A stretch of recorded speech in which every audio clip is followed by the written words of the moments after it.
Hello student, welcome to our channel way to chemistry. My name is Sagar sir. आज हम देखने वाले हैं ग्रेड 10 के आईसीएसई और सीबीएसई बच्चों का second topic, that is chemical bonding. इससे पहले हमने पीरियोडिक टेबल ये टॉपिक कंप्लीट किया है। आज हम देखने वाले हैं केमिकल बॉन्डिंग। अब chemical bonding is very important topic, क्योंकि जब 11th में जब तुम जाओगे तो केमिकल बॉन्डिंग एक बहुत ही इंपॉर्टेंट टॉपिक है और इस पर बहुत सारे क्वेश्चन आपके कॉम्पिटेटिव एग्जाम नीट आईआईटी में आते हैं। ओके, सो ये जो टॉपिक है 10th में केमिकल बॉन्डिंग, ये तुम्हारा बेसिक टॉपिक है। लेकिन ये बेसिक अगर अच्छा हुआ तुम्हारा तो 11th और 12th में तुम लोगों को ये ईजी जाएगा और तुम लोग इससे क्वेश्चन अटेम्प्ट कर सकते हो अच्छे से। ओके, सो केमिकल बॉन्डिंग समझने से पहले, जैसे मैंने पहले कहा था कि पीरियोडिक टेबल आपको अच्छे से समझ में आना चाहिए। पीरियोडिक टेबल का अगर वीडियो आपने नहीं देखा है तो इसी चैनल पर है, प्लेलिस्ट में आपको मिलेगा, वो वीडियो ज़रूर देखिए। और आज का वीडियो स्टार्ट करने से पहले सबसे ये रिक्वेस्ट है कि पेन और कॉपी साथ में रखें और साथ में नोट डाउन करते जाए। इस टॉपिक के टाइम सिखाते वक्त मैं कुछ ऐसे पॉइंट्स भी बताऊंगा जो तुम्हें 11th में भी काम आएंगे, जो 10th में शायद उस पर क्वेश्चन नहीं आएंगे, लेकिन वो समझना बहुत जरूरी है। Okay, so let's get started. So chemical bonding, और जैसे मैं हमेशा कहता हूं कि कोई भी टॉपिक जब हम पढ़ते हैं साइंस में, फिजिक्स, केमिस्ट्री, बायोलॉजी में, इनके वर्ड में ही मीनिंग होता है। ओके, तो पहले हम वर्ड को समझ लेते हैं, वर्ड का मीनिंग क्या होता है। तो केमिकल सबको पता है, बॉन्ड, बॉन्डिंग, ये वर्ड आया है बॉन्ड से। What is mean by bond, ये पहले समझते हैं। Bond is nothing but the force of attraction.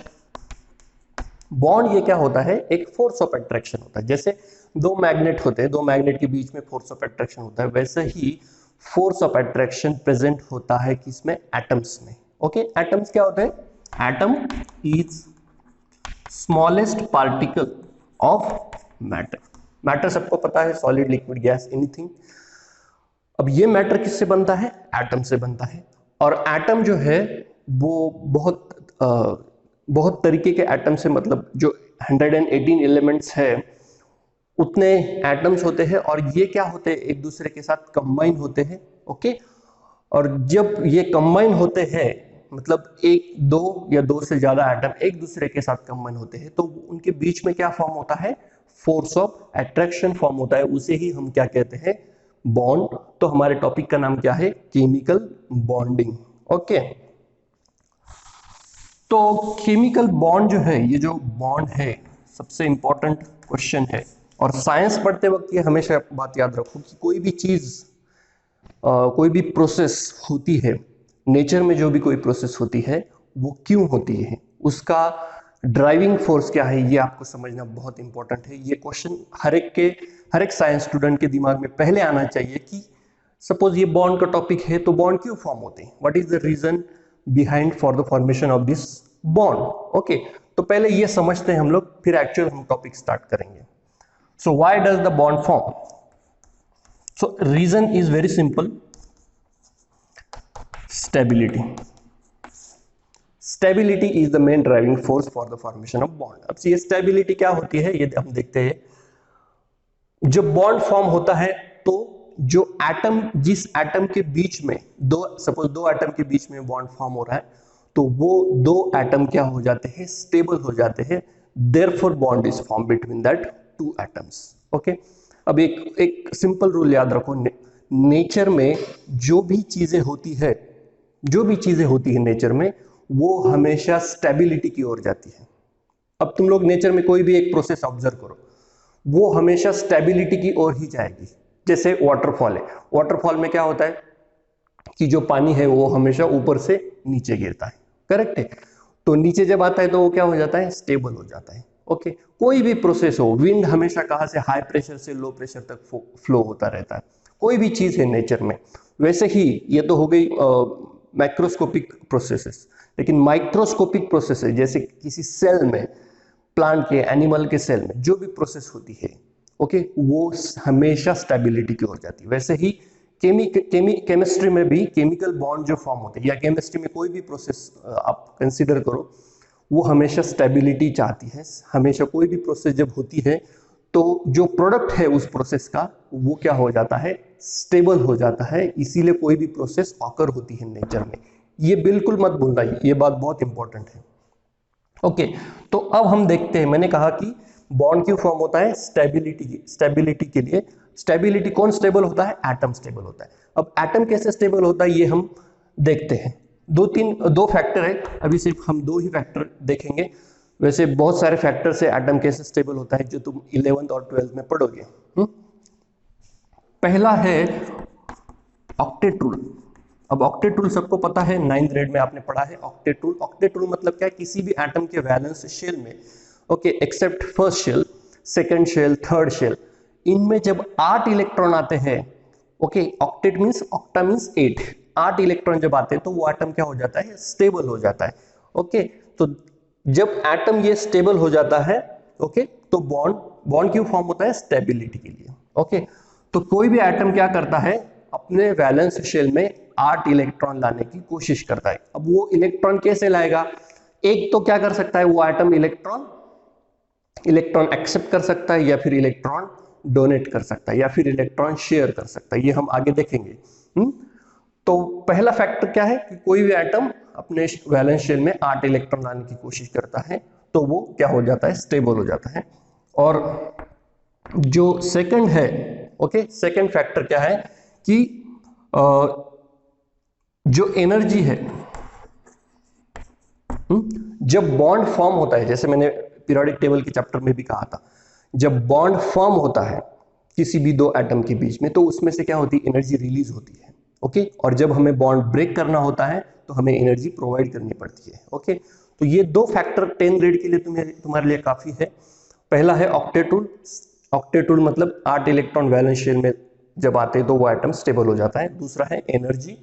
Okay, energy मतलब क्या कि जब बॉन्ड फॉर्म होता है तो उसमें से एनर्जी रिलीज होती है। एनर्जी रिलीज हो गई तो उस मॉलिक्यूल की एनर्जी कम हो जाती है। एनर्जी कम हो गई तो वो क्या हो जाता है, स्टेबल हो जाता है। Okay, so stability is the important driving force for the formation of bond. अब ये जरा एक एग्जांपल से समझते हैं तो और अच्छे से आपको समझ में आएगा। जैसे पहले तो ये बात समझ लो कि जो बॉन्ड फॉर्म होता है, बॉन्ड कैसे फॉर्म होता है, थ्रू इलेक्ट्रॉन ट्रांसफर। और जैसे मैंने कहा कि इलेक्ट्रॉन ट्रांसफर कैसे होता है, आइदर एटम डोनेट्स इलेक्ट्रॉन और इट शेयर्स इलेक्ट्रॉन और इट एक्सेप्ट्स इलेक्ट्रॉन। एटम क्या कर सकता है, ये तीन चीजें कर सकता है। ओके, डोनेट कर सकता है, शेयर कर सकता है या एक्सेप्ट कर सकता है। एग्जांपल से समझते हैं उसको। जैसे मान लो कि NaCl है। ओके, अब तक तुम लोगों को केमिकल बॉन्ड कैसे फॉर्म होता है, उसके टाइप क्या है ये पता नहीं है, लेकिन ये एग्जांपल से ही तुम्हें समझ में आ जाएगा कि एक्चुअल बॉन्ड कैसे फॉर्म होता है और स्टेबिलिटी कैसे अटेन होती है। तो सोडियम, याद करो कॉन्फ़िगरेशन क्या है सोडियम का, 281। सोडियम का एटॉमिक नंबर कितना है, 11। क्लोरीन कॉन्फ़िगरेशन आता है 287। करेक्ट है। तो दोनों एटम में क्या है, 3-3 शेल है। ओके, इसके वैलेंस शेल में 1 इलेक्ट्रॉन है और क्लोरीन के वैलेंस शेल में 7 इलेक्ट्रॉन है। तो क्या होगा, सिंपल है, सोडियम क्या करेगा, अपना 1 इलेक्ट्रॉन क्लोरीन को देगा। अब ये क्यों देगा ये सब आगे हम पढ़ेंगे। तो सोडियम अगर 1 इलेक्ट्रॉन देता है तो उसका कॉन्फ़िगरेशन हो जाता है 28 और इसका कॉन्फ़िगरेशन हो जाता है 288। तो क्या हुआ यहां पर, सोडियम ने 1 इलेक्ट्रॉन देने की वजह से सोडियम के भी वैलेंस शेल अब ये हो गई, सेकंड शेल उसकी वैलेंस शेल हो गई, इसमें 8 इलेक्ट्रॉन आ गए और इसके थर्ड शेल में 8 इलेक्ट्रॉन, दोनों की ऑक्टेट क्या हो गई, कंप्लीट हो गई। ऑक्टेट कैसे कंप्लीट हुई, सिर्फ सोडियम ने 1 इलेक्ट्रॉन इसको डोनेट किया। ओके, तो यहां पर ये पहली कंडीशन फुलफिल होती है। कोई भी एटम जब इलेक्ट्रॉन डोनेट करता है और यहां पर क्लोरीन क्या कर रहा है, इलेक्ट्रॉन एक्सेप्ट कर रहा है।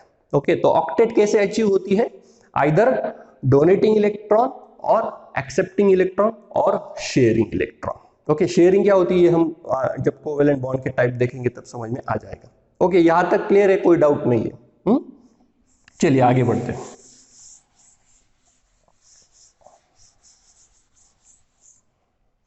अब हम बॉन्ड के क्या देखते हैं, टाइप देखते हैं और वहां से उसकी स्टडी स्टार्ट करते हैं। तो पहला जो बॉन्ड हमें देखना है वो है आयोनिक बॉन्ड, या फिर इसे हम क्या कहते हैं, इलेक्ट्रोवैलेंट बॉन्ड।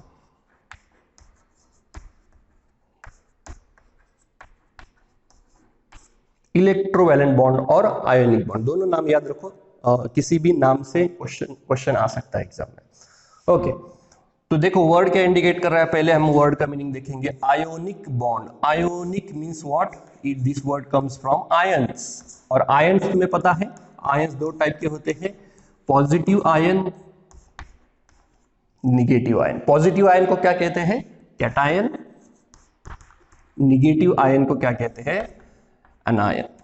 ओके, कैटायन और एनायन। अब देखो आयोनिक बॉन्ड कैसे फॉर्म होता है, इसकी डेफिनेशन कैसे लिख सकते हो तुम लोग, when any atom donates one और मोर इलेक्ट्रॉन।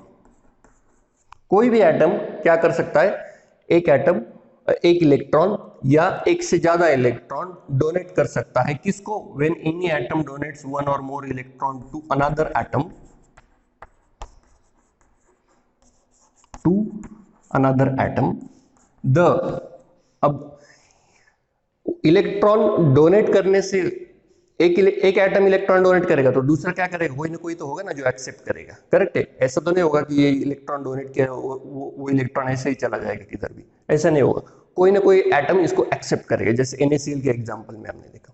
तो कोई भी एटम जब इलेक्ट्रॉन डोनेट करता है तो क्या फॉर्म होता है, कैटायन फॉर्म होता है, और कोई जब इलेक्ट्रॉन एक्सेप्ट करता है तो एनायन फॉर्म होता है। ये मैंने पीरियोडिक टेबल चैप्टर में भी बताया है। तो कैटायन इलेक्ट्रॉन डोनेट करने की वजह से कैटायन और एनायन फॉर्म होता है, और कैटायन और एनायन के बीच में जैसे हमने यहाँ पे देखा था, सोडियम कैटायन फॉर्म करता है, Cl एनायन फॉर्म करता है।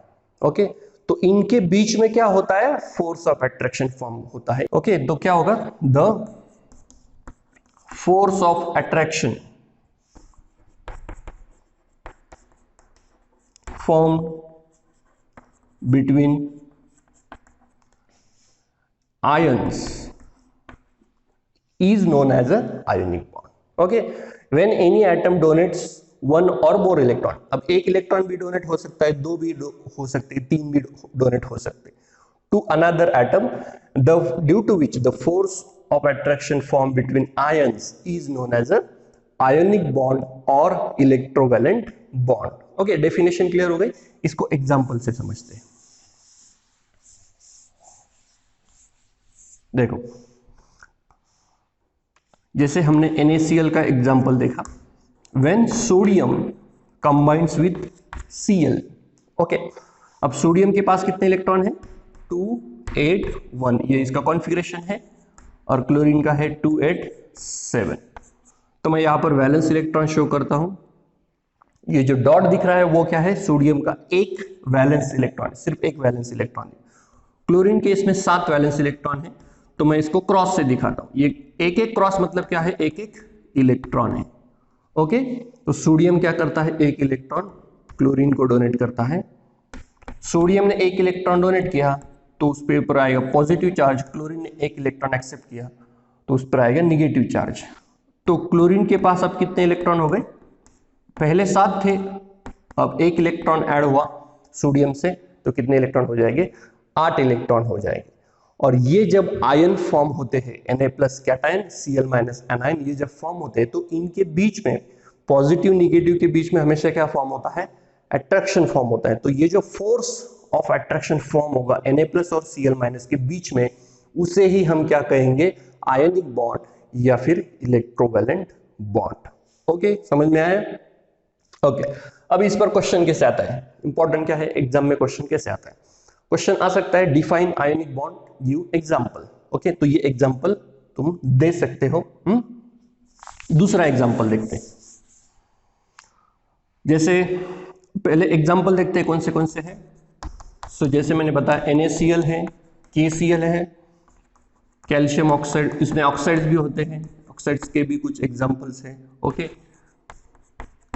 बहुत सारे एग्जांपल हो सकते हैं। अब एक चीज अगर तुम लोगों ने यहाँ पे नोटिस की होगी इनके फॉर्मूले की तरफ देख के, तो इसमें क्या हो रहा है कि एक एटम मेटल का है और दूसरा जो है वो नॉन मेटल का है। देखो NaCl में Na मेटल है, क्लोरीन नॉन मेटल है, K मेटल है, क्लोरीन नॉन मेटल है, कैल्शियम मेटल है, ऑक्सीजन नॉन मेटल है। ओके, तो आयोनिक बॉन्ड में ये तुम 99% केसेस में देखोगे कि एक एटम मेटल का होता है और बाकी के नॉन मेटल के होते हैं। ओके, क्योंकि हमें पता है ऐसा क्यों होता है, क्योंकि मेटल हमेशा इलेक्ट्रॉन डोनेट करते हैं, नॉन मेटल हमेशा इलेक्ट्रॉन क्या करते हैं, एक्सेप्ट करते हैं। इसको भी जरा समझ लो कैसे होता है ये, कि किसी भी, ये नोट कर सकते हो, किसी भी एटम के वैलेंस शेल में अगर 1, 2 या फिर 3 इलेक्ट्रॉन रहेंगे तो वो क्या करता है, इलेक्ट्रॉन डोनेट करता है। और हमें पता है कि डोनेट होने के बाद कौन सा चार्ज आता है, पॉजिटिव चार्ज आता है। अगर किसी एटम के वैलेंस शेल में 4 इलेक्ट्रॉन रहे तो वो क्या करता है, शेयर करता है। और अगर किसी एटम के वैलेंस शेल में 5, 6, 7 इलेक्ट्रॉन रहे तो वो क्या करता है, एक्सेप्ट करता है इलेक्ट्रॉन। और एक्सेप्ट करने के बाद कौन सा चार्ज आता है, निगेटिव चार्ज फॉर्म होता है। ये बहुत ही इंपॉर्टेंट है, this table is very important. Okay, तुम लोग इसको नोट डाउन करो और समझ लो इसको, शायद तुम लोगों ने पढ़ा भी होगा। सो 1, 2, 3 इलेक्ट्रॉन रहे तो कोई भी एटम अपने इलेक्ट्रॉन को डोनेट करता है। जैसे सोडियम के वैलेंस शेल में 1 इलेक्ट्रॉन है, कैल्शियम के इसमें 2 इलेक्ट्रॉन है, मैग्नीशियम के वैलेंस शेल में 2 इलेक्ट्रॉन है। तो ये एटम क्या करते हैं, हमेशा इलेक्ट्रॉन डोनेट करते हैं। कितने डोनेट करते हैं, जितने वैलेंस इलेक्ट्रॉन है उतने के उतने डोनेट करते हैं। जैसे कैल्शियम के इसमें 2 वैलेंस इलेक्ट्रॉन है तो वो दोनों डोनेट होंगे। 4 इलेक्ट्रॉन रहे तो शेयर करते हैं, यहाँ पर कोई चार्ज फॉर्म नहीं होता है, no positive no negative charge. Okay, share कैसे होता है ये मैं आगे बताऊंगा। और अगर किसी के इसमें 5, 6, 7 इलेक्ट्रॉन रहे तो वो क्या करते हैं, इलेक्ट्रॉन एक्सेप्ट करते हैं। जैसे क्लोरीन है, क्लोरीन के वैलेंस शेल में कितने इलेक्ट्रॉन है, 7। ओके, तो अगर 7 इलेक्ट्रॉन रहे तो वो कितने इलेक्ट्रॉन एक्सेप्ट करेगा, 1 करेगा या 2 करेगा या उससे ज्यादा। तो ऑब्वियसली एक ही इलेक्ट्रॉन एक्सेप्ट करेगा, क्योंकि 7 इलेक्ट्रॉन ऑलरेडी है, 1 इलेक्ट्रॉन एक्सेप्ट किए तो उसका ऑक्टेट कंप्लीट हो जाता है, इसीलिए वो 1 इलेक्ट्रॉन। अगर किसी के इसमें 5 इलेक्ट्रॉन है वैलेंस शेल में तो वो 3 इलेक्ट्रॉन एक्सेप्ट करता है, so that their it's octet becomes complete. Okay, so this table is very important. Generally 1, 2, 3 electron जिनके वैलेंस शेल में होते हैं वो मेटल्स होते हैं, और 4, 5, 6 जिनके वैलेंस शेल में होते हैं वो क्या होते हैं, नॉन मेटल्स होते हैं। 4 वाले कुछ एलिमेंट्स मेटलॉइड्स भी है। ओके, 5, 6, 7 वाले इलेक्ट्रॉन्स क्या रहते हैं, 5, 6, 7 वैलेंस इलेक्ट्रॉन जिनके शेल में प्रेजेंट होते हैं वो एटम्स क्या होते हैं, वो नॉन मेटल्स होते हैं, ये मेटल्स होते हैं। ओके, अब हम दूसरा एग्जांपल कंसीडर करते हैं। जैसे मैग्नीशियम ऑक्साइड है। अब मैग्नीशियम ऑक्साइड कैसे फॉर्म होगा, मैग्नीशियम प्लस ऑक्सीजन, करेक्ट। सो मैग्नीशियम के वैलेंस शेल में 2 इलेक्ट्रॉन है, ऑक्सीजन के वैलेंस शेल में 6 इलेक्ट्रॉन है, करेक्ट है। तो मैग्नीशियम क्या करता है, अपने दोनों भी इलेक्ट्रॉन ऑक्सीजन को डोनेट करता है, करेक्ट है। क्यों, क्योंकि उसका कॉन्फिगरेशन देखो, कॉन्फिगरेशन है 282, atomic number is 12, so configuration is 282, सो वो दोनों इलेक्ट्रॉन डोनेट करेगा तो कॉन्फिगरेशन क्या हो जाएगा, 28, करेक्ट। इसका कॉन्फिगरेशन है 26, तो 2 इलेक्ट्रॉन एक्सेप्ट करने के बाद क्या हो जाएगा, 28, तो इसकी ऑक्टेट कंप्लीट हो गई, इसकी भी कंप्लीट हो गई, दोनों स्टेबल हो गए। तो यहां पर क्या फॉर्म होगा, Mg+2 और O-2, करेक्ट। सो ऑक्सीजन के पास अब कितने इलेक्ट्रॉन आ जाएंगे, 8 electrons. Okay, so this is how magnesium oxide is form. और ये पॉजिटिव चार्ज और नेगेटिव चार्ज इनके बीच में फोर्स ऑफ अट्रैक्शन फॉर्म होगा, वही क्या होगा, आयोनिक बॉन्ड। जो फोर्स ऑफ अट्रैक्शन है उसे ही दूसरा नाम क्या है, Coulombic force of attraction. Okay, अब तुम्हारे एग्जाम में एक और क्वेश्चन आता है डॉट स्ट्रक्चर करके, बहुत ही इंपॉर्टेंट। हर बार मतलब ऐसे मान के चलो कोई कंपल्सरीली हर साल बोर्ड के पेपर में एटलीस्ट 1 या 2 डॉट स्ट्रक्चर पूछते हैं 2 मार्क के लिए। ओके, तो डॉट स्ट्रक्चर बहुत ही सिंपल है, मैं तो कहता हूं कि ये फ्री के मार्क है तुम लोगों के लिए। कैसे, जैसे क्वेश्चन पूछेंगे draw the dot structure of magnesium oxide, तो ये मैग्नीशियम ऑक्साइड है और ये क्या हो गया उसका डॉट स्ट्रक्चर, ये हो गया उसका डॉट स्ट्रक्चर। ये सिर्फ 2 मार्क के लिए, इतना सिंपल। ओके, फिर इसमें सिर्फ तुम लोग एक स्टेप और ऐड कर सकते हो इसमें, कैसे कि ये Mg2+ और O2- फॉर्म हुआ। इसको ब्रैकेट देकर ये ऐड होंगे एक दूसरे के साथ, ओके, और क्या फॉर्म करेंगे, MgO। तो ये 2 स्टेप में हम लोग डॉट स्ट्रक्चर जो है किसी भी कंपाउंड का ड्रॉ कर सकते हो। Okay, very simple. क्या करना है, सिर्फ वैलेंस इलेक्ट्रॉन दिखाने हैं। ओके, इलेक्ट्रॉन का ट्रांसपोर्ट तुम्हें पता है हमेशा मेटल से नॉन मेटल की ओर होगा। ओके, पहले कैटायन एनायन फॉर्म होते हैं और फिर क्या करना है, कैटायन एनायन को कंबाइन करना है, बस 2 मार्क के लिए। ओके, सो ये हो गया, ये हुआ आयोनिक बॉन्ड। अब क्या करते हैं हम लोग कि आयोनिक बॉन्ड फॉर्म होने के लिए कौन सी कंडीशंस है, conditions required for the formation of ionic bond. Ionic bond बनने के लिए कौन सी कंडीशन जरूरी है। ओके, तो पहली कंडीशन है, जैसे मैंने बताया, यहां पर एग्जांपल लिखे थे मैंने, 1 atom is metal and other is non-metal। तो एक एटम जो है वो क्या होना चाहिए, मेटल होना चाहिए, और दूसरा जो है वो क्या होना चाहिए, नॉन मेटल होना चाहिए आयोनिक बॉन्ड फॉर्म होने के लिए। ये पहली कंडीशन है।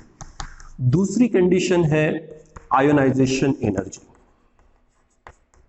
या फिर आयोनाइजेशन पोटेंशियल भी कहते हैं। अब आयोनाइजेशन एनर्जी का क्या फंडा है, देखो, इसीलिए मैंने कहा था कि तुम्हें पीरियोडिक टेबल अच्छे से समझ में आना चाहिए अगर केमिकल बॉन्डिंग को समझना है। अब आयोनाइजेशन एनर्जी मतलब क्या, अगर तुम लोगों को पता नहीं है तो फिर मैं क्विकली रिवाइज कर देता हूं। आयोनाइजेशन पोटेंशियल मतलब क्या, कि कोई भी अगर एक एटम है और उसके वैलेंस शेल में इलेक्ट्रॉन प्रेजेंट है, तो एक इलेक्ट्रॉन रिमूव करने के लिए जितनी एनर्जी लगेगी, याद रखो इलेक्ट्रॉन रिमूव करने के लिए हमेशा एनर्जी प्रोवाइड करनी पड़ती है, तो इलेक्ट्रॉन रिमूव करने के लिए जितनी एनर्जी लगेगी वो एनर्जी क्या होगी, आयोनाइजेशन एनर्जी। ओके, अब इसे एग्जांपल से समझते हैं इस आयोनाइजेशन एनर्जी के पॉइंट को। मान लो कि कैल्शियम ऑक्साइड ये एक आयोनिक कंपाउंड है, इनके बीच में आयोनिक बॉन्ड फॉर्म होता है। कैसे, देखो, Ca, कैल्शियम के पास 2 इलेक्ट्रॉन है, ऑक्सीजन के पास 6 इलेक्ट्रॉन है वैलेंस शेल में, तो कैल्शियम क्या करेगा, अपने दोनों इलेक्ट्रॉन ऑक्सीजन को देगा और कैल्शियम ऑक्साइड फॉर्म होगा। यहाँ पे क्या होगा, Ca+2 ऑक्सीजन -2। ओके, तो ये कंपाउंड फॉर्म होगा। अब यहाँ पे आयोनाइजेशन एनर्जी का रोल क्या है, देखो, अब आयोनाइजेशन एनर्जी मतलब क्या, मैंने डेफिनेशन बताई, the amount of energy required to remove electron. Okay, मतलब किसी भी एटम से इलेक्ट्रॉन रिमूव करने के लिए जो एनर्जी लगती है वो है आयोनाइजेशन एनर्जी। अब कैल्शियम ऑक्साइड में कौन से इसमें से इलेक्ट्रॉन रिमूव कर रहे हैं, कौन से एटम से इलेक्ट्रॉन रिमूव हो रहे हैं, कैल्शियम से। ओके, तो अब ऐसा सोचो कि कैल्शियम ने, अगर कैल्शियम के ये जो 2 इलेक्ट्रॉन हैं वो अगर जल्दी निकले ही नहीं, मतलब उसकी आयोनाइजेशन एनर्जी जो है कैल्शियम एटम की, मतलब उसके इलेक्ट्रॉन रिमूव करने के लिए जो एनर्जी लगती है वो बहुत हाई है, तो ये इलेक्ट्रॉन जाएंगे क्या ऑक्सीजन के पास, नहीं जाएंगे, ऑब्वियसली नहीं जाएंगे। और ये इलेक्ट्रॉन अगर नहीं गए तो आयोनिक बॉन्ड जल्दी फॉर्म होगा क्या, नहीं होगा। ओके, तो ionisation energy of the metal atom in ionic bond, in formation of ionic bond should be low।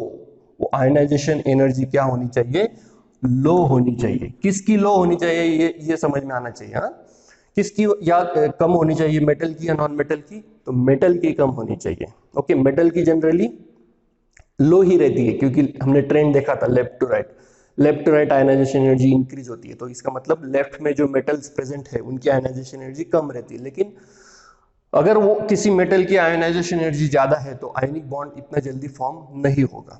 Okay, so this is first second condition, that ionisation energy of the metal should be लो।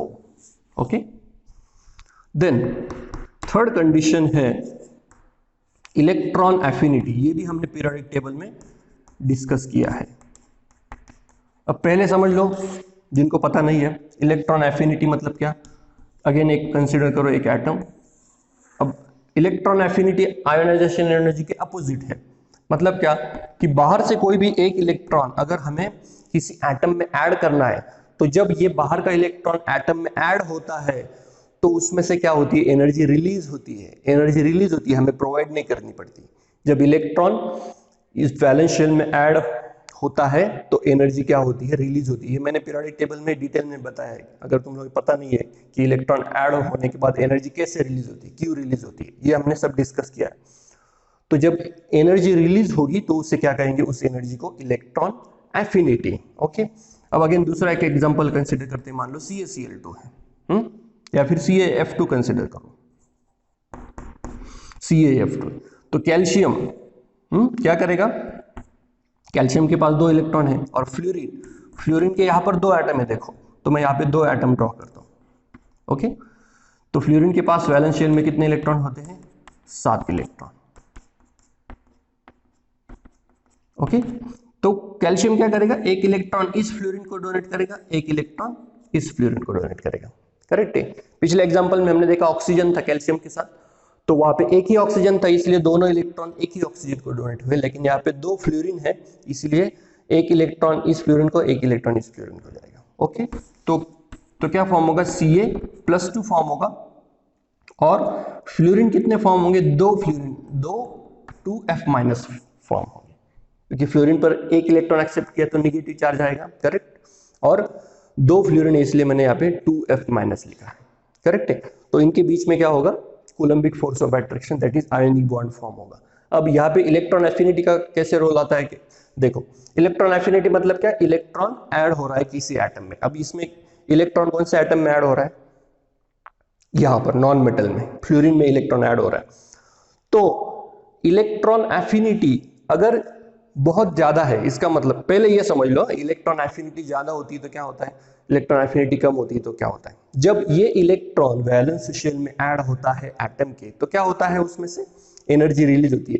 अब जितनी ज्यादा energy release होगी, इसका मतलब उतने quickly वो electron इस atom में ऐड हो रहा है। समझ में आया मैंने क्या कहा, जितनी ज्यादा एनर्जी रिलीज होगी ये इलेक्ट्रॉन ऐड होने के बाद, इसका मतलब उतने क्विकली वो इलेक्ट्रॉन इस एटम में ऐड हो रहा है। तो इलेक्ट्रॉन एफिनिटी इस एटम की, फ्लोरीन की कैसी होनी चाहिए, हाई होनी चाहिए, बहुत ज्यादा होनी चाहिए। क्यों, क्योंकि जितनी हाई इलेक्ट्रॉन एफिनिटी होगी, उतना जल्दी ये कैल्शियम का इलेक्ट्रॉन इसमें ऐड होगा। करेक्ट है। तो electron affinity should be high, but किसकी हाई होनी चाहिए, नॉन मेटल की हाई होनी चाहिए। और आयोनाइजेशन एनर्जी किसकी लो होनी चाहिए, मेटल की लो होनी चाहिए। तो ये 2 फैक्टर ठीक से समझ लो। अब इस पे तुम लोगों को क्वेश्चन तो ऐसे नहीं आएगा कि what right the factors responsible for formation of ionic bond, ऐसे तो नहीं पूछेंगे, लेकिन इस पर क्वेश्चन मल्टीपल चॉइस में आ सकता है, फिल इन द ब्लैंक्स में आ सकता है। ओके, तो ये दोनों फैक्टर समझ लो। और 4th फैक्टर है लैटाइस एनर्जी। अब ये शायद तुम लोगों को पहली बार ये टर्म आई है, लैटाइस एनर्जी। लैटाइस एनर्जी मतलब क्या, लैटाइस का मीनिंग समझ लो पहले। लैटाइस मतलब क्रिस्टल, लैटाइस मतलब क्या, क्रिस्टल। और क्रिस्टल किसे कहते हैं, ऐसा सॉलिड जिसके पार्टिकल को परफेक्ट शेप है, जिसके ऐसा सब्सटेंस की जिसके हर एक पार्टिकल को सेम साइज और शेप है, उसे क्या कहते हैं, क्रिस्टलाइन स्ट्रक्चर कहते हैं। और उसे क्या कहते हैं, लैटाइस भी कहते हैं। जैसे मान लो NaCl है, तो NaCl का लैटाइस का स्ट्रक्चर कैसे होता है पता है, क्यूबिकल, जैसे क्यूब सबको पता है। तो ऐसा NaCl का स्ट्रक्चर होता है। और हर एक जो क्रिस्टल है NaCl का, NaCl इस कंपाउंड का हर एक क्रिस्टल जो है वो ऐसा ही होगा। तो कैसे होता है, यहां पर एक कॉर्नर पर अगर Na है तो उसके जो बाजू वाला है उसका नेबर जो है वहां पर Cl- होता है। ओके, तो यहाँ पर Cl है तो यहाँ पे Na आएगा, यहाँ पे Na है तो यहाँ पे Cl- आएगा, और यहाँ पे क्या है, ऑलरेडी Na+ है। तो ऐसे अल्टरनेट अरेंजमेंट होती है। ओके, तो इसे क्या कहते हैं, लैटाइस कहते हैं। अब लैटाइस एनर्जी मतलब क्या, लैटाइस एनर्जी मतलब क्या, कि ये जो NaCl है, NaCl कैसे फॉर्म होता है, हमने देखा NaCl कैसे फॉर्म होता है, Na+ और Cl- फॉर्म होता है, सोडियम अपना 1 इलेक्ट्रॉन डोनेट करता है। तो ये जो Na+ और Cl- जब कंबाइन होते हैं, तो कंबाइन होते वक्त ही ऐसा लैटाइस बन जाता है, ऐसा क्रिस्टल बन जाता है। तो ये Na+ और Cl- जब कंबाइन होते हैं, मैंने क्या कहा, बॉन्ड उनके बीच में फोर्स क्या हो रहा है, फॉर्म हो रहा है। ओके, तो उससे क्या होती है, एनर्जी रिलीज होती है।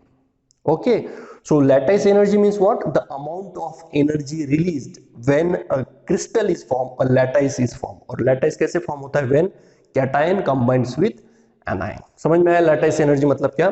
It is the amount of energy released when a crystal lattice is formed. जैसे NaCl है.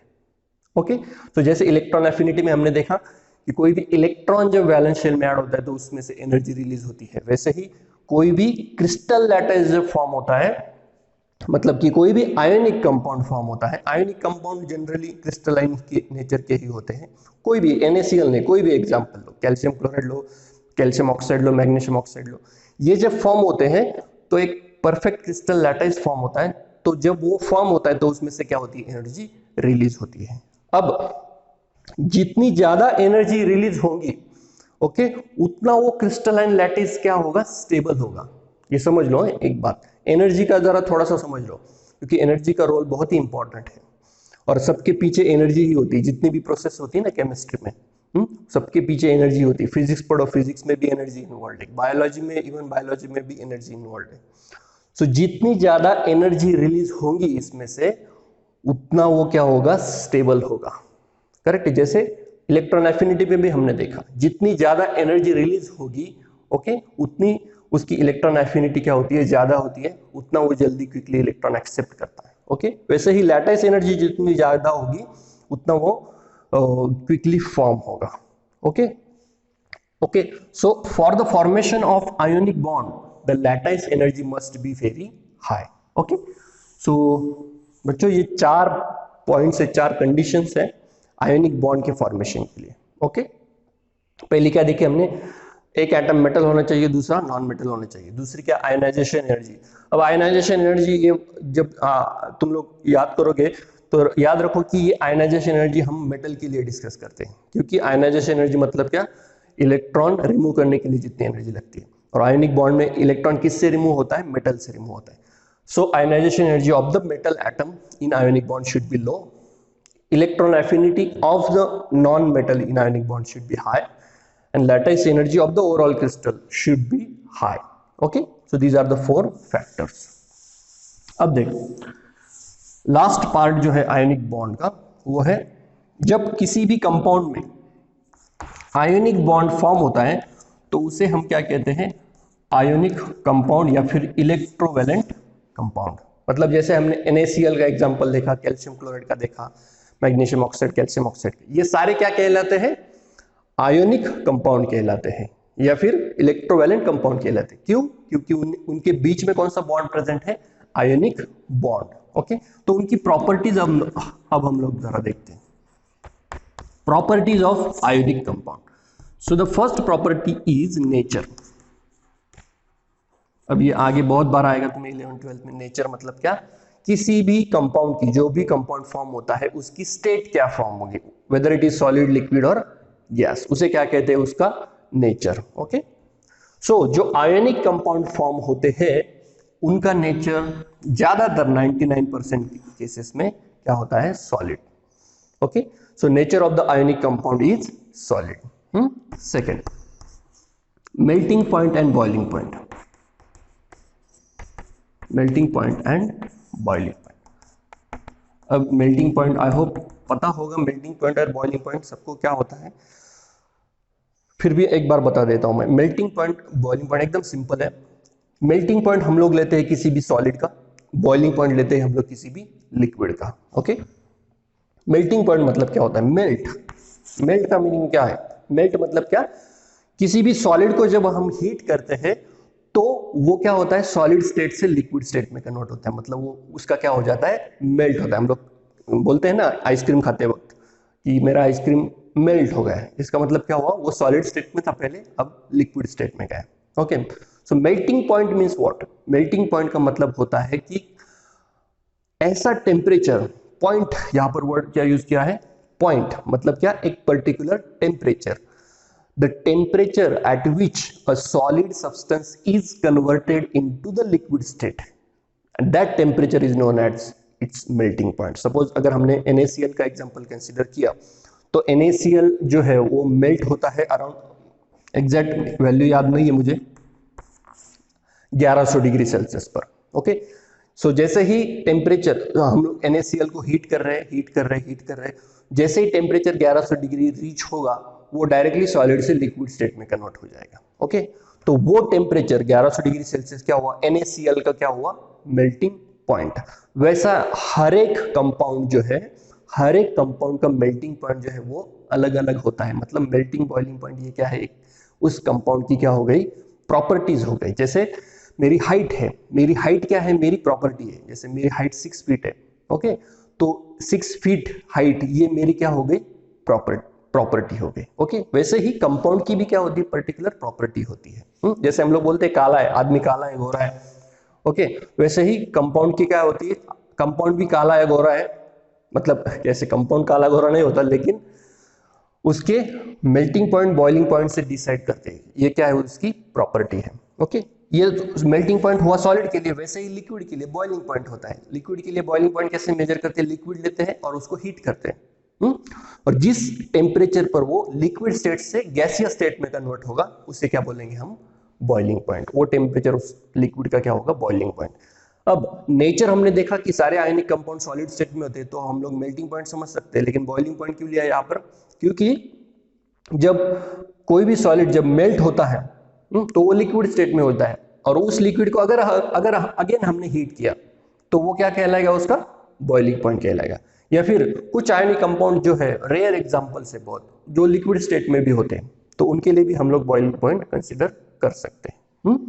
सो याद रखना है, melting and boiling point of ionic compounds are generally high, they are very high। okay, ऐसे मान के चलो कि 700-800 डिग्री सेल्सियस के ज्यादा ही, उसके ऊपर ही मेल्टिंग और बॉइलिंग पॉइंट रहता है आयनिक कंपाउंड का। Next, third property, solubility. अब ये बहुत इंपॉर्टेंट पॉइंट है। जो आयनिक कंपाउंड्स है, ionic compounds are generally soluble in water।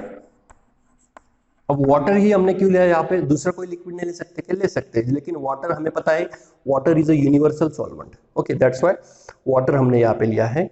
Ionic compounds generally soluble in the water. Okay, water में सोल्यूबल होते हैं। अब ये कैसे सोल्यूबल होते हैं, ये स्टडी करना हमारे लिए इंपॉर्टेंट है। अब देखो, एग्जाम्पल के लिए हम लोग लेते हैं NaCl, ये एक आयनिक कंपाउंड है, ऐसा हमें पता है। NaCl जब वाटर में डिसॉल्व करते हैं हम लोग, NaCl जब वाटर में ऐड करते हैं तो क्या होता है कि हमें पता है कि Na के ऊपर प्लस चार्ज होता है और Cl के ऊपर क्या होता है, माइनस चार्ज होता है। ओके, और वाटर जो है, वाटर को थोड़ा समझ लो, वाटर जो है उसका स्ट्रक्चर ऐसे होता है। ये वाटर है, वाटर का मॉलिक्यूल है। वाटर में क्या होता है कि oxygen is more electronegative than hydrogen, therefore it acquires partial negative charge. और हाइड्रोजन की इलेक्ट्रोनेगेटिविटी कम होती है तो इसके ऊपर पार्शियल पॉजिटिव चार्ज आता है। डोंट वरी, ये पार्शियल नेगेटिव, पार्शियल पॉजिटिव, ये सब हम कोवेलेंट बॉन्ड में स्टडी करने वाले हैं। ओके, तो this is the structure of water molecule. तो NaCl जब वाटर में ऐड होता है तो क्या होता है कि Na जो है वो वाटर के ऑक्सीजन की तरफ अट्रैक्ट होगा। क्यों अट्रैक्ट होगा, क्योंकि ऑक्सीजन पर क्या है, पार्शियल नेगेटिव चार्ज है। ओके, पार्शियल नेगेटिव चार्ज है और सोडियम पर पॉजिटिव चार्ज है। ओके, तो ऐसा सोडियम जो है पूरा सराउंड हो जाएगा किससे, वाटर से, और वाटर के ऑक्सीजन से, चारों तरफ से, सारे साइड से सोडियम के सराउंडिंग में क्या आ जाएगा, ऐसे वाटर मॉलिक्यूल आ जाएगा। सिमिलरली जो Cl माइनस है उसके सराउंडिंग में भी क्या आ जाएगा, अब Cl पर माइनस चार्ज है और वाटर के हाइड्रोजन पर पॉजिटिव चार्ज है, तो Cl के सराउंडिंग में कौन आ जाते हैं, हाइड्रोजन आ जाते हैं। ओके, जैसे Na के सराउंडिंग में ऑक्सीजन आता है, वैसे यहाँ क्लोरीन के सराउंडिंग में हाइड्रोजन आता है। ओके, तो सोडियम और क्लोरीन दोनों भी वाटर से सराउंड हो जाते हैं, इसीलिए इनके बीच में Na+ और Cl-, इनके बीच में ये जो आयनिक बॉन्ड था वो क्या हो जाता है, सेपरेट हो जाता है। मतलब ये थोड़ी देर के लिए ऐसे मान लो कि ब्रेक हो जाता है। Na+ सेपरेट हो जाता है, Cl- सेपरेट हो जाता है। अब क्या हुआ, इनके बीच में जो आयनिक बॉन्ड था वो वीक हो गया या ब्रेक हो गया, इसीलिए NaCl वाटर में क्या हो जाता है, सोल्यूबल हो जाता है। समझ में आया? ऐसे फोर्सेस, बहुत सारे फोर्सेस फॉर्म होते हैं, और मैंने क्या कहा, फोर्सेस जब फॉर्म होते हैं तो एनर्जी रिलीज होती है, वो ज्यादा स्टेबल हो जाता है, इसीलिए NaCl वाटर में सोल्यूबल होता है। क्यों? क्योंकि वाटर में डिजोल्व करने की वजह से Na+Cl- सेपरेट हो जाते हैं, वो उनकी सराउंडिंग में वाटर आ जाता है, फोर्सेस फॉर्म होते हैं, ओके, और उसमें से एनर्जी रिलीज होती है, इसी that is called as hydration energy. 11th में पढ़ोगे तुम। समझ में आया? कोई भी आयनिक कंपाउंड वाटर में क्यों सोल्यूबल होता है, ओके। ये मैंने सिर्फ NaCl का एग्जांपल लिया, ऐसा कोई भी एग्जांपल ले सकते हो आयनिक कंपाउंड का, ओके। तो थर्ड प्रॉपर्टी याद रखो, solubility, ionic compounds are generally soluble in the water। And last property जो है वो है इलेक्ट्रिकल कंडक्टिविटी। सबको पता है इलेक्ट्रिकल कंडक्टिविटी मतलब क्या? Transfer of current, transfer of electric current from one point two another point. Physics में तुम लोगों ने पढ़ा होगा कि कंडक्टर क्या होते हैं। कंडक्टर मतलब जनरली वायर होती है, और उस वायर के एक पॉइंट से दूसरे पोटेंशियल डिफरेंस जब अप्लाई करते हैं तो क्या होता है, करंट फ्लो होता है, ओके। तो वैसे ही आयोनिक कंपाउंड वो भी क्या कर सकते हैं, करंट पास कर सकते हैं। लेकिन कैसे पास कर सकते हैं? जब आयोनिक कंपाउंड को हम वाटर में डिजोल्व करते हैं या दूसरा कोई वाटर जैसा ही सॉल्वेंट जिसमें उसमें डिजोल्व करते हैं, तो हमने अभी अभी देखा कि कोई भी आयोनिक कंपाउंड जब वाटर में डिजोल्व होता है तो कैटायन मतलब पॉजिटिव आयन, निगेटिव आयन, ये क्या हो जाते हैं, सेपरेट हो जाते हैं एक दूसरे से, और सेपरेट होने की वजह से वो फ्री हो जाते हैं, वो एक जगह से दूसरी जगह मूव हो सकते हैं, इसीलिए वो क्या कर सकते हैं, करंट पास कर सकते हैं। याद रखो, करंट पास होने के लिए सबसे इंपॉर्टेंट क्या है? करंट पास होने के लिए जैसे वायर में इलेक्ट्रॉन्स होते हैं, इलेक्ट्रॉन्स फ्लो होते हैं from one point two another point, correct है? तो वो मूव होना बहुत जरूरी है। इलेक्ट्रॉन अगर एक ही जगह रहे तो करंट मूव नहीं हो सकता। वैसे ही यहां पर आयंस वाटर में डिजोल्व, आयनिक कंपाउंड वाटर में डिजोल्व करने के बाद वो मूव हो सकता है, ओके, रैंडम मोशन होती है उसमें, इसीलिए उसमें क्या होता है, करंट पास होता है, okay. So that's all about the ionic bond. हमने क्या देखा, आयनिक बॉन्ड की पहली डेफिनेशन देखी, कुछ एग्जांपल्स देखे, देन उसके कंडीशंस देखी, कौन सी condition necessary ionic bond form होने के लिए। डॉट स्ट्रक्चर भी हमने देखा, बहुत इंपॉर्टेंट है डॉट स्ट्रक्चर, ओके। प्रैक्टिस करो, बहुत सारे एग्जांपल्स है तुम्हारे बुक में। मैंने मेन क्या डॉट स्ट्रक्चर कैसे निकालना है, मेन ये मैंने बता दिया। और फिर हमने देखी आयनिक कंपाउंड की प्रॉपर्टीज। अब हमें क्या देखना है, अब हमें देखना है next type of chemical bond, that is covalent bond, okay.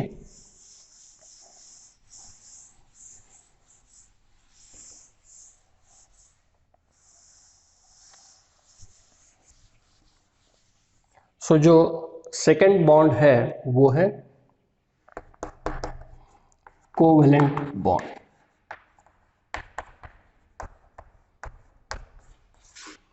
सो पहले हमने आयोनिक बॉन्ड देखा, अब क्या है, कोवेलेंट बॉन्ड। कोवेलेंट बॉन्ड कैसे फॉर्म होता है देखो, कोवेलेंट, अब पहले वर्ड का मीनिंग समझ लो। कोवेलेंट, को मतलब क्या, दो के बीच में, ओके ओके। कैसे होता है देखो, जैसे फॉर एग्जांपल हम H2 मॉलिक्यूल कंसिडर करते हैं,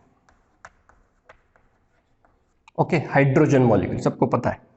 अब हाइड्रोजन में क्या होता है देखो, हाइड्रोजन का एक एटम जिसके पास एक इलेक्ट्रॉन है, और हाइड्रोजन का दूसरा एटम, क्योंकि हाइड्रोजन मॉलिक्यूल में क्या है, दो एटम।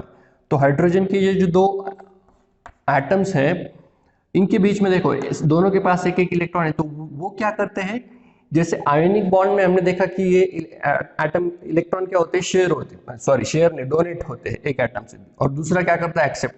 तो लेकिन यहाँ पे क्या होता है, इलेक्ट्रॉन क्या शेयरिंग होता है, और शेयरिंग होने के बाद इनके बीच में इससे बॉन्ड फॉर्म होता है। तो ये मैंने यहाँ पर लाइन ड्रॉ की है, ऐसी कोई भी लाइन मैंने आयोनिक बॉन्ड में यूज नहीं की थी, लेकिन कोवेलेंट बॉन्ड में दो एटम के बीच में जब कोवेलेंट बॉन्ड फॉर्म होता है तो ऐसी लाइन ड्रॉ करते हैं।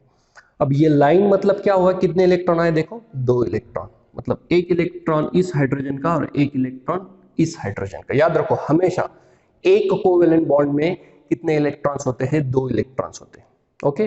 तो ऐसे कोवेलेंट बॉन्ड फॉर्म होता है, कैसे फॉर्म हुआ, by sharing, mutual sharing of electron between two atoms. So how will you define the covalent bond? The bond which is formed by mutual sharing of one or more electron between two atoms. Is known as a covalent bond. समझ में आया? और example consider करते हैं। For example methane molecule. Okay, methane molecule कैसे, एक carbon atom है और 4 हाइड्रोजन एटम है। ओके, तो कार्बन एटम जिसके वैलेंस शेल में कितने इलेक्ट्रॉन है? 4 इलेक्ट्रॉन। करेक्ट है। अब देखो, कार्बन 4 हाइड्रोजन के साथ कंबाइन है, इसका मतलब मैं यहां पे क्या करूंगा? 4H। ओके, 4H, और H का एक इलेक्ट्रॉन मैंने यहां पे लिखा। अब ये एक कार्बन और 4 हाइड्रोजन एक साथ कंबाइन हो जाएंगे, कैसे कैसे शो करना है इसको? ध्यान से देखो, तो मैंने यहां पे एक हाइड्रोजन ड्रॉ किया, यहां पर एक किया, यहां पर एक किया, यहां पर 4 हाइड्रोजन है। ओके, हाइड्रोजन का मैं इलेक्ट्रॉन क्रॉस से दिखाता हूं, तो ये एक एक इलेक्ट्रॉन हाइड्रोजन का, करेक्ट है, और कार्बन के 4 इलेक्ट्रॉन। अब कैसे हुआ देखो, इनके बीच में ऐसे बॉन्ड फॉर्म होगा, और कोवेलेंट बॉन्ड हम कैसे लाइन से ड्रॉ करते हैं। ओके, तो कितने कोवेलेंट बॉन्ड फॉर्म हो गए? 4 कोवेलेंट बॉन्ड फॉर्म हो गए। Okay, so how covalent bond is formed? Here the sharing of electron between carbon and hydrogen takes place। यहां पर कार्बन और हाइड्रोजन के बीच में इलेक्ट्रॉन की शेयरिंग हुई है और इससे कोवेलेंट बॉन्ड फॉर्म हुआ। समझ में आया सबको? बहुत ही सिंपल है कोवेलेंट क्या बॉन्ड, बहुत ही सिंपल है। जस्ट दो एटम के बीच में क्या होती है? इलेक्ट्रॉन की शेयरिंग होती है। अब ये क्वेश्चन आता है कि ये शेयरिंग क्यों होती है?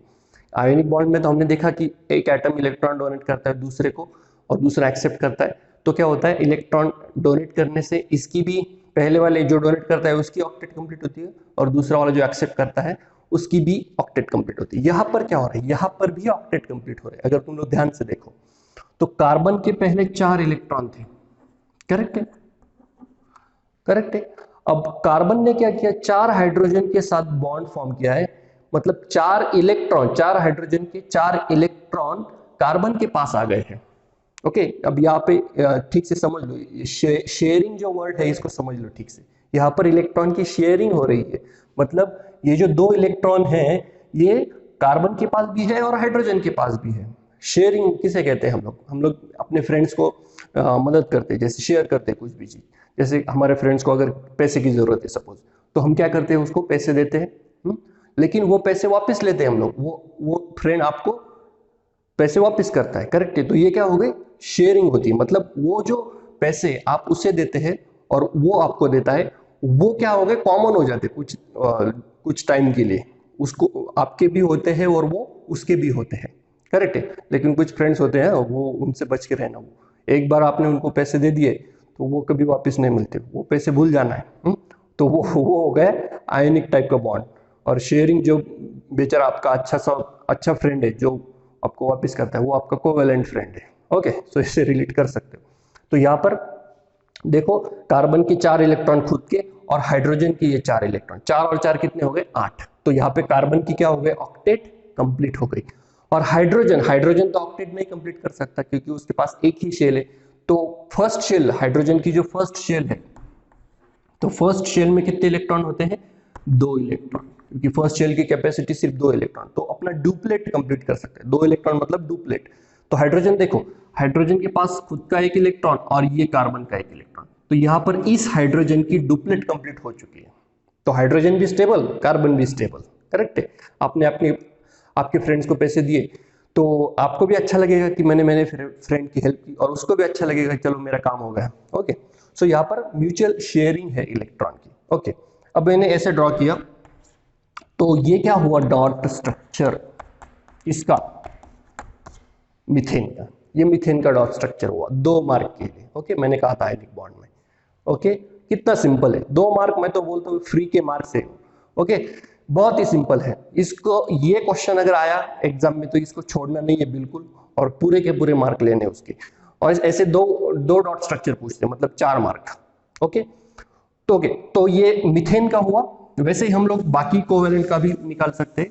तो लेकिन अगर तुम लोगों ने ऑब्जर्व किया होगा तो पहला एग्जाम्पल हमने लिया था H2 और दूसरा हमने एग्जाम्पल लिया CH4। क्या कॉमन दिख रहा है इनमें? सोचो, देखो, साइंस पढ़ते वक्त तुम्हारा दिमाग खुला होना चाहिए, सब कुछ तुम्हें नजर आना चाहिए। तो इजीली देख सकते हो कि यहाँ पे दोनों एटम जो है वो नॉन मेटल्स है। यहाँ पर हाइड्रोजन हाइड्रोजन नॉन मेटल है, कार्बन हाइड्रोजन भी क्या है, नॉन मेटल है। मतलब कोवेलेंट बॉन्ड किसके बीच में फॉर्म होता है, नॉन मेटल के बीच में का होता है। और जो मैंने टेबल लिख के दिया था कि मैंने कहा था कि जिसके वैलेंस शेल में 4 इलेक्ट्रॉन होते हैं वो क्या करते हैं, अपने इलेक्ट्रॉन शेयर करते हैं। जैसे यहाँ पे कार्बन के पास कितने इलेक्ट्रॉन है, 4 इलेक्ट्रॉन, तो वो क्या करता है, अपने इलेक्ट्रॉन शेयर करता है। ओके, तो तीसरा एग्जांपल है CCl4। तो यहाँ पर मैं डॉट स्ट्रक्चर का भी टॉपिक कवर कर रहा हूँ। ओके, CCl4 भी आप वैसे ही निकाल सकते हो, सिर्फ फर्क क्या है इन दोनों में, यहाँ पे हाइड्रोजन की जगह क्या है, Cl है। ओके, तो कैसे ड्रॉ करोगे, कार्बन के 4 इलेक्ट्रॉन और 4 क्लोरीन है। ओके, 4 क्लोरीन है, तो क्लोरीन के पास कितने इलेक्ट्रॉन होते हैं, 7 इलेक्ट्रॉन, 7 वैलेंस इलेक्ट्रॉन। तो इसको कैसे ड्रॉ करोगे, वैसे ही जैसे मीथेन का ड्रॉ किया। तो ये कार्बन के 4 इलेक्ट्रॉन और यहाँ पे थोड़ा सा ड्राइंग को टाइम लग सकता है, बट 2 मार्क मिल रहे हैं इसलिए। तो ये क्लोरीन मैंने ड्रॉ किए, कितने क्लोरीन ड्रॉ किए, 4 क्लोरीन। ओके, तो ये बॉन्ड हुआ, ये बॉन्ड हुआ, ये बॉन्ड हुआ, ये बॉन्ड हुआ, हो गए 2 मार्क, 2 मार्क मिल गए। ओके, कितना सिंपल है। तो क्लोरीन के 7 इलेक्ट्रॉन, तो क्लोरीन ने 1 इलेक्ट्रॉन कार्बन का लिया अपने पास, तो क्लोरीन के ऑक्टेट कंप्लीट हो गए, हर एक क्लोरीन के ऑक्टेट कंप्लीट हो गए। और कार्बन के 4 इलेक्ट्रॉन और क्लोरीन का, चारों क्लोरीन का 1-1 इलेक्ट्रॉन। ओके, ये इलेक्ट्रॉन देखो, याद रखो, ये जो 6 इलेक्ट्रॉन बचते हैं क्लोरीन पर, ये बॉन्डिंग में इन्वॉल्व नहीं है। और कौन सा काउंट करना है, जो शेयर हुआ है वही 1 इलेक्ट्रॉन। ओके, तो कार्बन की भी ऑक्टेट कंप्लीट हो गई, क्लोरीन की भी ऑक्टेट कंप्लीट हो गई। ओके, तो इसीलिए मैंने चैप्टर के स्टार्टिंग में बोला था कि बॉन्ड क्यों फॉर्म होता है, why does the bond form, for the reason of stability. और स्टेबिलिटी कैसे मिलती है, by completing the octet. Okay, so these are the, so again this is the dot structure of CCl4। ये भी आ सकता है एग्जाम में। ओके, तो जैसे अब मैंने डेफिनेशन बताई, एग्जांपल बताए, और जैसे आयनिक बॉन्ड में हमने स्टडी किया था conditions necessary for formation of covalent bond. तो इसमें 2 ही कंडीशन है। क्या, कि दोनों एटम जो है, दोनों कंबाइनिंग एटम जो है वो क्या होने चाहिए, नॉन मेटल होने चाहिए। ओके, अब नॉन मेटल होने चाहिए, ये 10 तक तुम्हें याद रखना है, लेकिन 11th में जब जाओगे तो ये जो पॉइंट है ये इतना करेक्ट नहीं है। क्यों, क्योंकि देखो, जो 2 बॉन्ड स्टडी किए हमने, आयनिक बॉन्ड और कोवेलेंट बॉन्ड, ये कभी भी 100% किसी मॉलिक्यूल में प्रेजेंट नहीं होते हैं। मतलब कुछ मॉलिक्यूल में होते हैं 100% प्रेजेंट। ओके, जैसे फॉर मैं एग्जांपल बताता हूँ, LiCl। ओके, लिथियम क्लोराइड, ये एक मॉलिक्यूल है।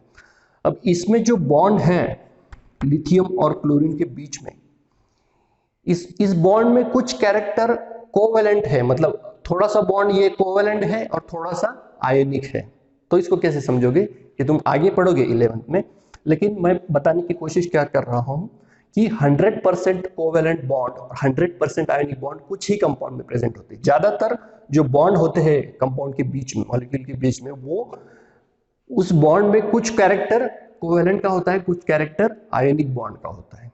ओके, तो इसीलिए मैंने कहा कि कोवेलेंट बॉन्ड होने के लिए जरूरी नहीं है कि हर बार नॉन मेटल ही होने चाहिए। कभी, अब ये देखो, लिथियम मेटल है, ये नॉन मेटल है, इनके बीच में जो बॉन्ड है वो कुछ ना कुछ तो कैरेक्टर है उसमें कोवेलेंट का।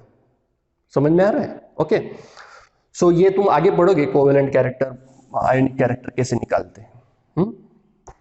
और सेकंड जो है, इलेक्ट्रोनेगेटिविटी डिफरेंस। इलेक्ट्रोनेगेटिविटी डिफरेंस, अब देखो, आयोनिक बॉन्ड हमने जब स्टडी किया तो उसमें क्या देखा था हमने, एक एटम मेटल का होता है और दूसरा एटम नॉन मेटल का होता है। अब हमें पता है कि मेटल की इलेक्ट्रोनेगेटिविटी बहुत कम है। इलेक्ट्रोनेगेटिविटी याद है सबको? Electronegativity means the capacity of an atom to attract electron towards itself. मतलब कोई भी एटम की कैपेसिटी होती है इलेक्ट्रॉन अट्रैक्ट करने की। ये कैसे समझ सकते हो? जैसे अभी तुम मेरा वीडियो देख रहे हो, लेक्चर अटेंड कर रहे हो केमिस्ट्री का, ओके, बहुत अच्छे, लेकिन जैसे ही अगर आपको पता चला कि आपके घर के बाहर या जहां पर भी आप ये लेक्चर अटेंड कर रहे हो वहां बाहर कोई एक्टर आ गए, सपोज शाहरुख खान आए, सलमान खान आ गए, तो तुम्हारा अटेंशन कहाँ जाएगा? ये वीडियो को आप साइड में छोड़ देंगे, पहला आपका अटेंशन उधर जाएगा, जो भी एक्टर आया है सलमान खान। ओके, तो वैसे ही वहां पर क्या हुआ उस केस में कि तुम्हारा अटेंशन उस एक्टर ने अट्रैक्ट कर लिया, करेक्ट है, क्योंकि उस एक्टर के पास लोगों का अटेंशन अट्रैक्ट करने की कैपेसिटी ज्यादा है, करेक्ट है। जैसे मैं एक टीचर हूं, मैं क्या कर सकता हूं, बहुत ही कम बच्चों को जो स्टूडेंट मुझे जानते हैं वो उनका मैं अटेंशन अट्रैक्ट कर सकता हूँ। लेकिन एक्टर क्या कर सकता है, एक्टर को तो सब देखते हैं, मुझे टीचर को कौन देखता है, सिर्फ उसके स्टूडेंट देखते हैं, बाकी कोई नहीं देखता। ओके, और जो एक्टर होता है उसके पास वो ग्लैमर होता है, इसकी वजह से वो अटेंशन अट्रैक्ट करता है, करेक्ट है। तो एक्टर की अट्रैक्ट करने की कैपेसिटी ज्यादा है बाकी लोगों से। ओके, वो ऐसे ही कुछ एटम होते हैं जिनकी इलेक्ट्रॉन अट्रैक्ट करने की कैपेसिटी बाकी एटम से, बाकी एलिमेंट से ज्यादा होती है। उन एटम को क्या कहते हैं, इलेक्ट्रोनिगेटिव एटम, और उसको क्या कहते हैं, इस कैपेसिटी को क्या कहते हैं, इलेक्ट्रोनिगेटिविटी कहते हैं। अब ये सिंपल है, एकदम सिंपल है। इलेक्ट्रोनिगेटिविटी, कौन सा एटम इलेक्ट्रॉन अट्रैक्ट करेगा, जिसको जरूरत है वही अट्रैक्ट करेगा ना, करेक्ट है। अब सोडियम है मान लो, जिसका एटॉमिक नंबर 11 है, कॉन्फ़िगरेशन 281 है, ये इलेक्ट्रॉन अट्रैक्ट करेगा क्या, क्या जरूरत है उसको इलेक्ट्रॉन, जब ये तो फुल फील्ड है, ये दोनों shell, first shell second shell, इसमें इलेक्ट्रॉन ऐड होगा ही नहीं। इसमें इलेक्ट्रॉन ऐड हो सकता है, करेक्ट है, एक इलेक्ट्रॉन ऐड हुआ तो दो हो जाएंगे, दो इलेक्ट्रॉन हो जाएंगे, और एक ऐड हुआ तो तीन हो जाएंगे। फिर भी ये स्टेबिलिटी अटेन करेगा क्या, नहीं करेगा। मैंने क्या कहा, कोई भी हर एक चीज हमेशा स्टेबिलिटी की ओर जाती है। ओके, तो ये अट्रैक्ट नहीं करेगा, ये कहेगा कि छोड़ो, कितने भी इलेक्ट्रॉन अट्रैक्ट कर लूं, मेरी एक्टिविटी इतनी कंप्लीट नहीं होगी कभी भी। तो ये क्या सोचता है कि मैं ये इलेक्ट्रॉन डोनेट कर दूं, मतलब इसकी सोडियम की इलेक्ट्रॉन अट्रैक्ट करने की कैपेसिटी बिल्कुल नहीं है। इसका मतलब इसकी इलेक्ट्रोनिगेटिविटी जो है वो एकदम कम है। ओके, वही मैं अगर क्लोरीन का एग्जांपल लूं, 287 है। ओके, वैलेंस शेल में 7 इलेक्ट्रॉन है, तो ये तो इसको तो ऑक्टेट करने के लिए सिर्फ एक ही इलेक्ट्रॉन चाहिए। इसको लगता है कि अगर यार मुझे अगर एक इलेक्ट्रॉन मिल जाएगा तो मैं बहुत स्टेबल हो जाऊंगा।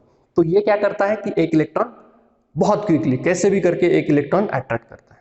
ओके, तो इसका मतलब इसकी इलेक्ट्रोनिगेटिविटी अट्रैक्ट करने की कैपेसिटी बहुत ज्यादा है। ओके, समझ में आया इलेक्ट्रोनिगेटिविटी। आई होप अब इसके बाद इलेक्ट्रोनिगेटिविटी कभी भूलोगे नहीं। Capacity to of an atom to attract the electron. अब देखो कोवेलेंट बॉन्ड में, कोवेलेंट बॉन्ड की डेफिनेशन हमने देखी। कोवेलेंट बॉन्ड कैसे होता है, म्यूचुअल शेयरिंग ऑफ इलेक्ट्रॉन, दो एटम के बीच में इलेक्ट्रॉन की शेयरिंग हो रही है। ऐसे में अगर दोनों में से किसी एक एटम की इलेक्ट्रोनिगेटिविटी बहुत ज्यादा है और दूसरे की बहुत कम है, ऐसा हुआ तो क्या होगा, जिसकी इलेक्ट्रोनिगेटिविटी ज्यादा है वो इलेक्ट्रॉन अपनी ओर खींच लेगा, करेक्ट है। तो वहां पे कोवेलेंट बॉन्ड फॉर्म होगा क्या, नहीं, वहां पे कौन सा बॉन्ड बनेगा, आयोनिक बॉन्ड बनेगा, करेक्ट है कि नहीं। जैसे NaCl के एग्जांपल में हमने देखा, क्लोरीन एक इलेक्ट्रॉन एक्सेप्ट करता है सोडियम से, क्योंकि क्लोरीन की इलेक्ट्रोनिगेटिविटी बहुत ज्यादा है, सोडियम की बहुत कम है। तो कोवेलेंट बॉन्ड फॉर्म होने के लिए दोनों एटम की इलेक्ट्रोनिगेटिविटी सेम होनी चाहिए, या फिर उनका जो डिफरेंस है इलेक्ट्रोनिगेटिविटी का वो बहुत कम होना चाहिए। ओके, फॉर एग्जांपल जैसे ये लेते हैं हमने CCl4 का एग्जांपल लेते हैं। अब कार्बन और क्लोरीन, क्लोरीन है electronegative no doubt, but carbon भी थोड़ा सा इलेक्ट्रोनिगेटिव, क्योंकि पीरियोडिक टेबल के मिडल में है वो, करेक्ट है। तो इनके इलेक्ट्रोनिगेटिविटी का डिफरेंस उतना ज्यादा नहीं है जितना NaCl में था, करेक्ट है। ओके, तो इसीलिए इनके बीच में कौन सा बॉन्ड बनेगा, कोवेलेंट बॉन्ड बनेगा, और NaCl के बीच में आयोनिक बॉन्ड होगा। ओके, तो कंडीशन क्या है, what is the condition for formation of covalent bond, the electronegativity difference should be low in case of for the formation of covalent bond. And ionic bond के लिए क्या होना चाहिए, electronegativity का डिफरेंस बहुत ही ज्यादा होना चाहिए। ओके, अब ये डिफरेंस मैं बोल रहा हूं कब से, ये इलेक्ट्रोनिगेटिविटी का डिफरेंस ऐसी क्या वैल्यू होती है क्या इलेक्ट्रोनिगेटिविटी का, यस, इसकी क्या होती है, वैल्यू होती है, तुम्हारे बुक में भी दिया होगा। ये इलेक्ट्रोनिगेटिविटी की जो वैल्यू है वो एक स्केल से कैलकुलेट करते हैं, जो तुम आगे 11th में पढ़ोगे, अभी इसकी कोई जरूरत नहीं है। ओके, सो ये दो फैक्टर्स है जो कोवेलेंट बॉन्ड के फॉर्मेशन के लिए इंपॉर्टेंट है। ओके, अब हम क्या करते हैं, जैसे डॉट स्ट्रक्चर तो मैंने बता दिया, हम क्या करते हैं अब कोवेलेंट कंपाउंड, बहुत ही इंपॉर्टेंट क्वेश्चन है ये, कोवेलेंट कंपाउंड और आयोनिक कंपाउंड इनको जरा डिस्टिंग्विश करते हैं, क्योंकि क्वेश्चन आता है distinguish between covalent compound and ionic compound. ऐसे डायरेक्ट तो क्वेश्चन नहीं आएगा, लेकिन मल्टीपल चॉइस है, फिल इन द ब्लैंक्स में छोटे छोटे क्वेश्चन इससे बहुत सारे बन सकते हैं। ओके, तो जैसे मैं यहाँ पे कोवेलेंट लिखता हूँ, यहाँ पर आयोनिक लिखता हूँ। ऐसे आयोनिक कंपाउंड की हमने प्रॉपर्टीज देखी। पहली प्रॉपर्टी हमने क्या देखी थी, नेचर। ओके, तो नेचर कैसे होता है, आयोनिक कंपाउंड कैसे होते हैं, सॉलिड होते हैं, वेयर एज कोवेलेंट कंपाउंड वो क्या होते हैं, लिक्विड और गैसेस। कोवेलेंट कंपाउंड जो है वो क्या होते हैं, लिक्विड या गैसेस हो सकते हैं। जैसे मीथेन हमने देखा, मीथेन क्या होता है, गैस होता है, हाइड्रोजन गैस होता है। CCl4 कार्बन टेट्राक्लोराइड देखा हमने, वो लिक्विड स्टेट में होता है। लेकिन आयोनिक कंपाउंड जनरली कौन से स्टेट में होते हैं, सॉलिड स्टेट में। ओके, सेकेंड पॉइंट हमने देखा था melting point and boiling point. Melting point and boiling point, तो हमने देखा आयोनिक कंपाउंड का मेल्टिंग और बॉइलिंग पॉइंट कैसे होता है, हाई, वेयर एज इनका जो होता है वो क्या होता है, लो होता है। मेल्टिंग और बॉइलिंग पॉइंट कोवेलेंट कंपाउंड का क्या होता है, लो होता है, इसीलिए उनको क्या कहते हैं, वोलेटाइल। वोलेटाइल इस वर्ड का मीनिंग क्या होता है, जो बहुत ही जल्दी वेपराइज हो जाता है। जैसे पेट्रोल देखा है सबने, पेट्रोल अगर ओपन हमने रखा तो कुछ ही मिनट में वो पूरा का पूरा क्या हो जाता है, vaporise. So petrol is highly volatile. वैसे ही कोवेलेंट कंपाउंड भी क्या होते हैं, वोलेटाइल नेचर के होते हैं। Okay, melting point boiling point बहुत ही कम होता है उनका। थर्ड हमने देखा था सोल्यूबिलिटी। अब हमने देखा कि आयोनिक कंपाउंड जो है वो क्या होते हैं, सोल्यूबल होते हैं, किसमें, वाटर में, soluble in water. Whereas covalent compound are not soluble in water, but they are soluble in organic solvent. Organic solvent मतलब क्या, सबसे पहले तो ये समझ में आना चाहिए सॉल्वेंट मतलब क्या। सॉल्वेंट मतलब ऐसा सब्सटेंस की जिसमें हम सोल्यूट डिजोल्व करते हैं। अगेन सोल्यूट भी पता होना चाहिए, ये हम सब तुमने 9th में पढ़ा है। ओके, सॉल्यूशन जो होता है, सॉल्यूशन कोई भी सॉल्यूशन, इसमें दो चीजें होती है, एक होता है सोल्यूट, दूसरा होता है सॉल्वेंट। ओके, सॉल्वेंट मतलब जिसमें सोल्यूट डिजोल्व करते हैं, मतलब कोई भी सॉलिड जो एकदम, इसको समझना है तो बहुत सिंपल है, जो ज्यादा क्वांटिटी में होता है वो होता है सॉल्वेंट, जो कम क्वांटिटी में होता है वो सोल्यूट होता है। तो ऑर्गेनिक सॉल्वेंट मतलब क्या, ऐसे सॉल्वेंट जिसमें कार्बन प्रेजेंट है। ओके, जैसे ऑर्गेनिक सॉल्वेंट का अगर मैं एग्जांपल दूं, जैसे अभी अभी हमने देखा था CCl4। CCl4 ये एक्चुअली क्या है, एक सॉल्वेंट है। देन ईथर होते हैं, अल्कोहल होते हैं, ये एसीटोन होता है, ये सारे क्या है, ऑर्गेनिक सॉल्वेंट होते हैं। ओके, और कोवेलेंट कंपाउंड जो होते हैं वो वाटर में इनसोल्यूबल होते हैं, ये भी बहुत इंपॉर्टेंट है, insoluble in water. Generally water में इनसोल्यूबल होते हैं, लेकिन कुछ कंपाउंड है कोवेलेंट जो वाटर में सोल्यूबल होते हैं। ओके, देन नेक्स्ट प्रॉपर्टी हमने देखी थी इलेक्ट्रिकल कंडक्टिविटी। तो हमने देखा ionic compounds are good conductor. Why, because they forms the ion when dissolve in the water, good conductor of electricity. Okay, whereas covalent compound consists of molecules, not ion, therefore bad conductor of heat and electricity.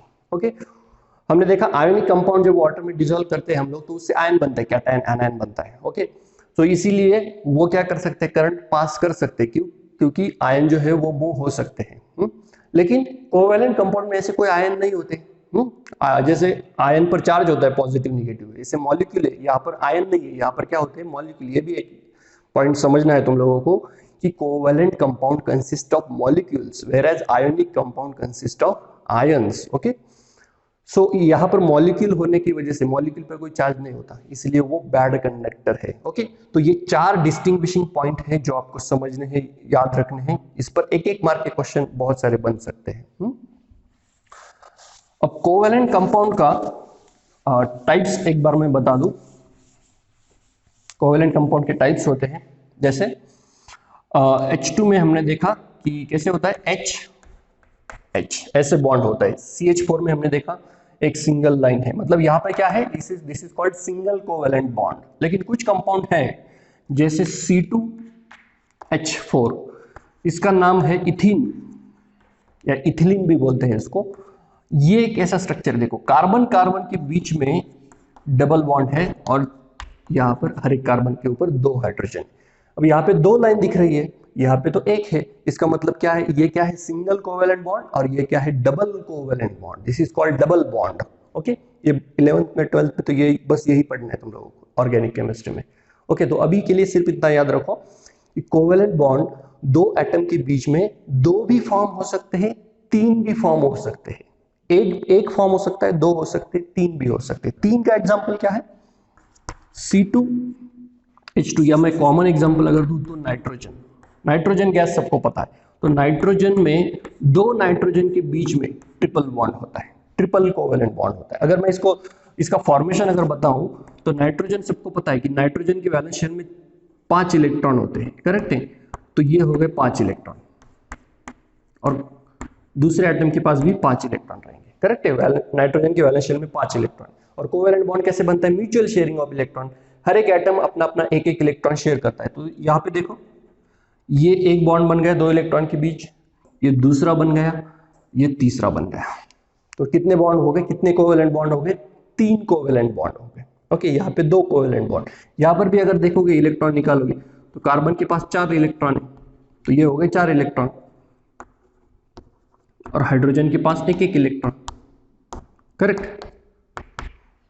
तो यहाँ पे देखो यहाँ पर concept है valency का भी। Valency हर एक एलिमेंट की होती है, सबको पता है। कार्बन की वैलेंसी 4 होती है, नाइट्रोजन की वैलेंसी 3 होती है। तो ये जो बॉन्ड होते हैं कोवेलेंट बॉन्ड, कितने फॉर्म हो सकते हैं किसी भी एटम के सराउंड, या कोई भी एटम कितने कोवेलेंट बॉन्ड फॉर्म कर सकता है, ये वैलेंसी पर डिपेंड होता है। मतलब जितनी उसकी वैलेंसी होती है उतने वो कोवेलेंट बॉन्ड फॉर्म करता है। जैसे कार्बन की वैलेंसी 4 है तो देखो यहाँ पे 4 बॉन्ड हो गए, 1 2 3 4। ओके, तो इसकी वैलेंसी हो गई कंप्लीट। और ये बॉन्ड जबकि दोनों के बीच में कॉमन है, ओके, तो इसकी वैलेंसी देखो 1 2 3 4। तो कार्बन की वैलेंसी कंप्लीट हो गई 4। हाइड्रोजन की वैलेंसी 1 होती है, देखो हाइड्रोजन ने एक ही बॉन्ड फॉर्म किया है। नाइट्रोजन की वैलेंसी 3 होती है, देखो 3 बॉन्ड फॉर्म हुए। तो ऐसे कोवेलेंट बॉन्ड हमेशा वैलेंसी के हिसाब से ही फॉर्म होते हैं। किसी भी एलिमेंट, कोई कार्बन कभी भी 5 बॉन्ड नहीं फॉर्म करेगा या फिर 3 बॉन्ड नहीं फॉर्म करेगा। कार्बन हमेशा कोवेलेंट बॉन्ड जब फॉर्म करेगा तो 4 ही बॉन्ड फॉर्म करेगा। ओके, इसको समझ लो ठीक से। तो ये हो गया single covalent bond, double covalent bond और ट्रिपल कोवेलेंट बॉन्ड। एग्जांपल याद रखो सिर्फ। ओके, इसके बाद सबसे इंपॉर्टेंट पार्ट है कोवेलेंट का, वो है पोलर कोवेलेंट बॉन्ड और दूसरा होता है non polar covalent bond. Polar covalent bond and non polar covalent bond क्या होता है, एकदम सिंपल है। देखो पहले वर्ड का मीनिंग समझ लो, पोलर। ओके, पोलर, पोल, इस वर्ड का मीनिंग क्या होता है, पोल। फिजिक्स में आपने पढ़ा है, पोल जैसे मैग्नेट होता है, उसके 2 पोल होते हैं, north pole, south pole. Okay, pole मतलब क्या, एंड। किसी भी चीज का जो एंड है उसे क्या बोलते हैं, पोल। जैसे मैग्नेट के 2 पोल होते हैं, नॉर्थ पोल और साउथ पोल। वैसे ही केमिस्ट्री में जो केमिकल बॉन्ड है, ज्यादा खासकर कोवेलेंट बॉन्ड, उसमें 2 पोल होते हैं। कौन से 2 pole, positive pole and negative pole. Okay, कैसे देखो, मान लो कि ये HCl मॉलिक्यूल है। HCl सबको पता है, हाइड्रोक्लोरिक एसिड। अगर गैसियस फॉर्म में रहा तो उसे हाइड्रोजन क्लोराइड कहते हैं। तो ये HCl जो है, ये ऐसे लिखा है हमने, बीच में कोवेलेंट बॉन्ड दिया है, हाइड्रोजन का 1 इलेक्ट्रॉन और क्लोरीन के 7 इलेक्ट्रॉन। अब इलेक्ट्रोनेगेटिविटी हमने पढ़ा, क्लोरीन की इलेक्ट्रोनेगेटिविटी यहाँ पर क्या है, बहुत ज्यादा है हाइड्रोजन के कंपेयर में, इसीलिए इस पर क्या आता है, पार्शियल निगेटिव चार्ज, और इसके ऊपर आता है पार्शियल पॉजिटिव चार्ज। याद रखो, जिस एटम की इलेक्ट्रोनेगेटिविटी ज्यादा रहेगी ना, उस पर तुम्हें क्या देना है, पार्शियल निगेटिव, और इसके ऊपर क्या देना है, पार्शियल पॉजिटिव चार्ज। ओके, तो ये क्या हो गए, देखो 2 पोल हो गए, ये होगा निगेटिव पोल, ये हुआ पॉजिटिव पोल। ऐसे पोल जिस कंपाउंड में, जिस मॉलिक्यूल में प्रेजेंट रहेंगे उसे क्या कहेंगे हम लोग, पोलर कोवेलेंट बॉन्ड। तो ये कोवेलेंट बॉन्ड तो है, लेकिन कौन सा कोवेलेंट बॉन्ड है, polar covalent bond. Okay, non polar को समझते तो आपको आसानी से समझ आए। देखो हाइड्रोजन हाइड्रोजन, अब यहाँ पे देखो दोनों एटम हाइड्रोजन हाइड्रोजन है, तो दोनों की इलेक्ट्रोनेगेटिविटी सेम रहेगी, कोई डिफरेंस ही नहीं है। ओके, तो इस बॉन्ड में जो 2 इलेक्ट्रॉन है वो कहाँ जाएंगे, इस एटम के पास जाएंगे, इस एटम के पास जाएंगे, वो कहीं पर भी नहीं मूव होंगे, वो मिडल में ही प्रेजेंट रहेंगे, दोनों शेयर ही रहेंगे, क्योंकि इलेक्ट्रोनेगेटिविटी दोनों की क्या है, सेम है। तो ऐसे बॉन्ड को जहां पर कोई भी पॉजिटिव नहीं फॉर्म हुआ है, निगेटिव एंड नहीं फॉर्म हुआ है, उसे हम कहेंगे नॉन पोलर कोवेलेंट बॉन्ड। तो ये बॉन्ड कोवेलेंट है, बट कौन सा टाइप का है, नॉन पोलर का। जैसे हम मीथेन का भी एग्जांपल दे सकते हैं। यहां पर मीथेन का स्ट्रक्चर हमने देखा, यहां पर है कार्बन और हाइड्रोजन के बीच में बॉन्ड। ओके, अब कार्बन और हाइड्रोजन की इलेक्ट्रोनेगेटिविटी अगर हम लोग देखेंगे तो इतना ज्यादा डिफरेंस नहीं है, इसलिए इसके ऊपर भी कोई पार्शियल पॉजिटिव या पार्शियल नेगेटिव चार्ज नहीं आएगा। ओके, तो ये भी क्या होगा, ये चारों बॉन्ड जो कोवेलेंट है उसे क्या कहेंगे हम लोग, non polar covalent bond. Okay, इसका पोलर का और एक एग्जांपल देखते हैं, जैसे अमोनिया। अमोनिया कैसा होता है, NH3। अब इसका स्ट्रक्चर ऐसे होता है। अब नाइट्रोजन, पीरियोडिक टेबल में मैंने कहा था तुम लोगों को, ये यहाँ पर ये वो टॉपिक बहुत याद इंपॉर्टेंट है। जैसे पीरियोडिक टेबल में 4 एलिमेंट तुम्हें याद रखने जो ज्यादा इलेक्ट्रोनेगेटिव है। सबसे ज्यादा इलेक्ट्रोनेगेटिविटी किसकी होती है, फ्लोरीन की, फिर ऑक्सीजन की, फिर क्लोरीन की, फिर नाइट्रोजन की। तो ये 4 कभी नहीं भूलने, ये सीक्वेंस कभी नहीं भूलने। सबसे ज्यादा इलेक्ट्रोनेगेटिविटी फ्लोरीन की, फिर ऑक्सीजन, फिर क्लोरीन और नाइट्रोजन।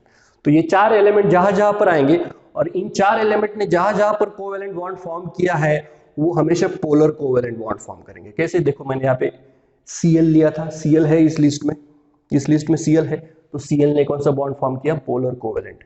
यहाँ पर नाइट्रोजन है उस लिस्ट में, तो नाइट्रोजन के ऊपर क्या आता है, पार्शियल निगेटिव, क्योंकि हाइड्रोजन की इलेक्ट्रोनेगेटिविटी से बहुत ज्यादा है, इनका जो डिफरेंस है इलेक्ट्रोनेगेटिविटी का वो क्या है, बहुत ज्यादा है। तो इसीलिए इसे क्या कहते हैं, डेल्टा पॉजिटिव। डेल्टा पॉजिटिव या partial positive, partial negative. Partial इस वर्ड का मीनिंग क्या होता है, हाफ या थोड़ा सा, करेक्ट है, कंप्लीट नहीं। ओके, तो पार्शियल नेगेटिव मतलब कंप्लीट नेगेटिव चार्ज नहीं। जैसे NaCl में हम देते हैं Na+Cl-, complete positive complete negative.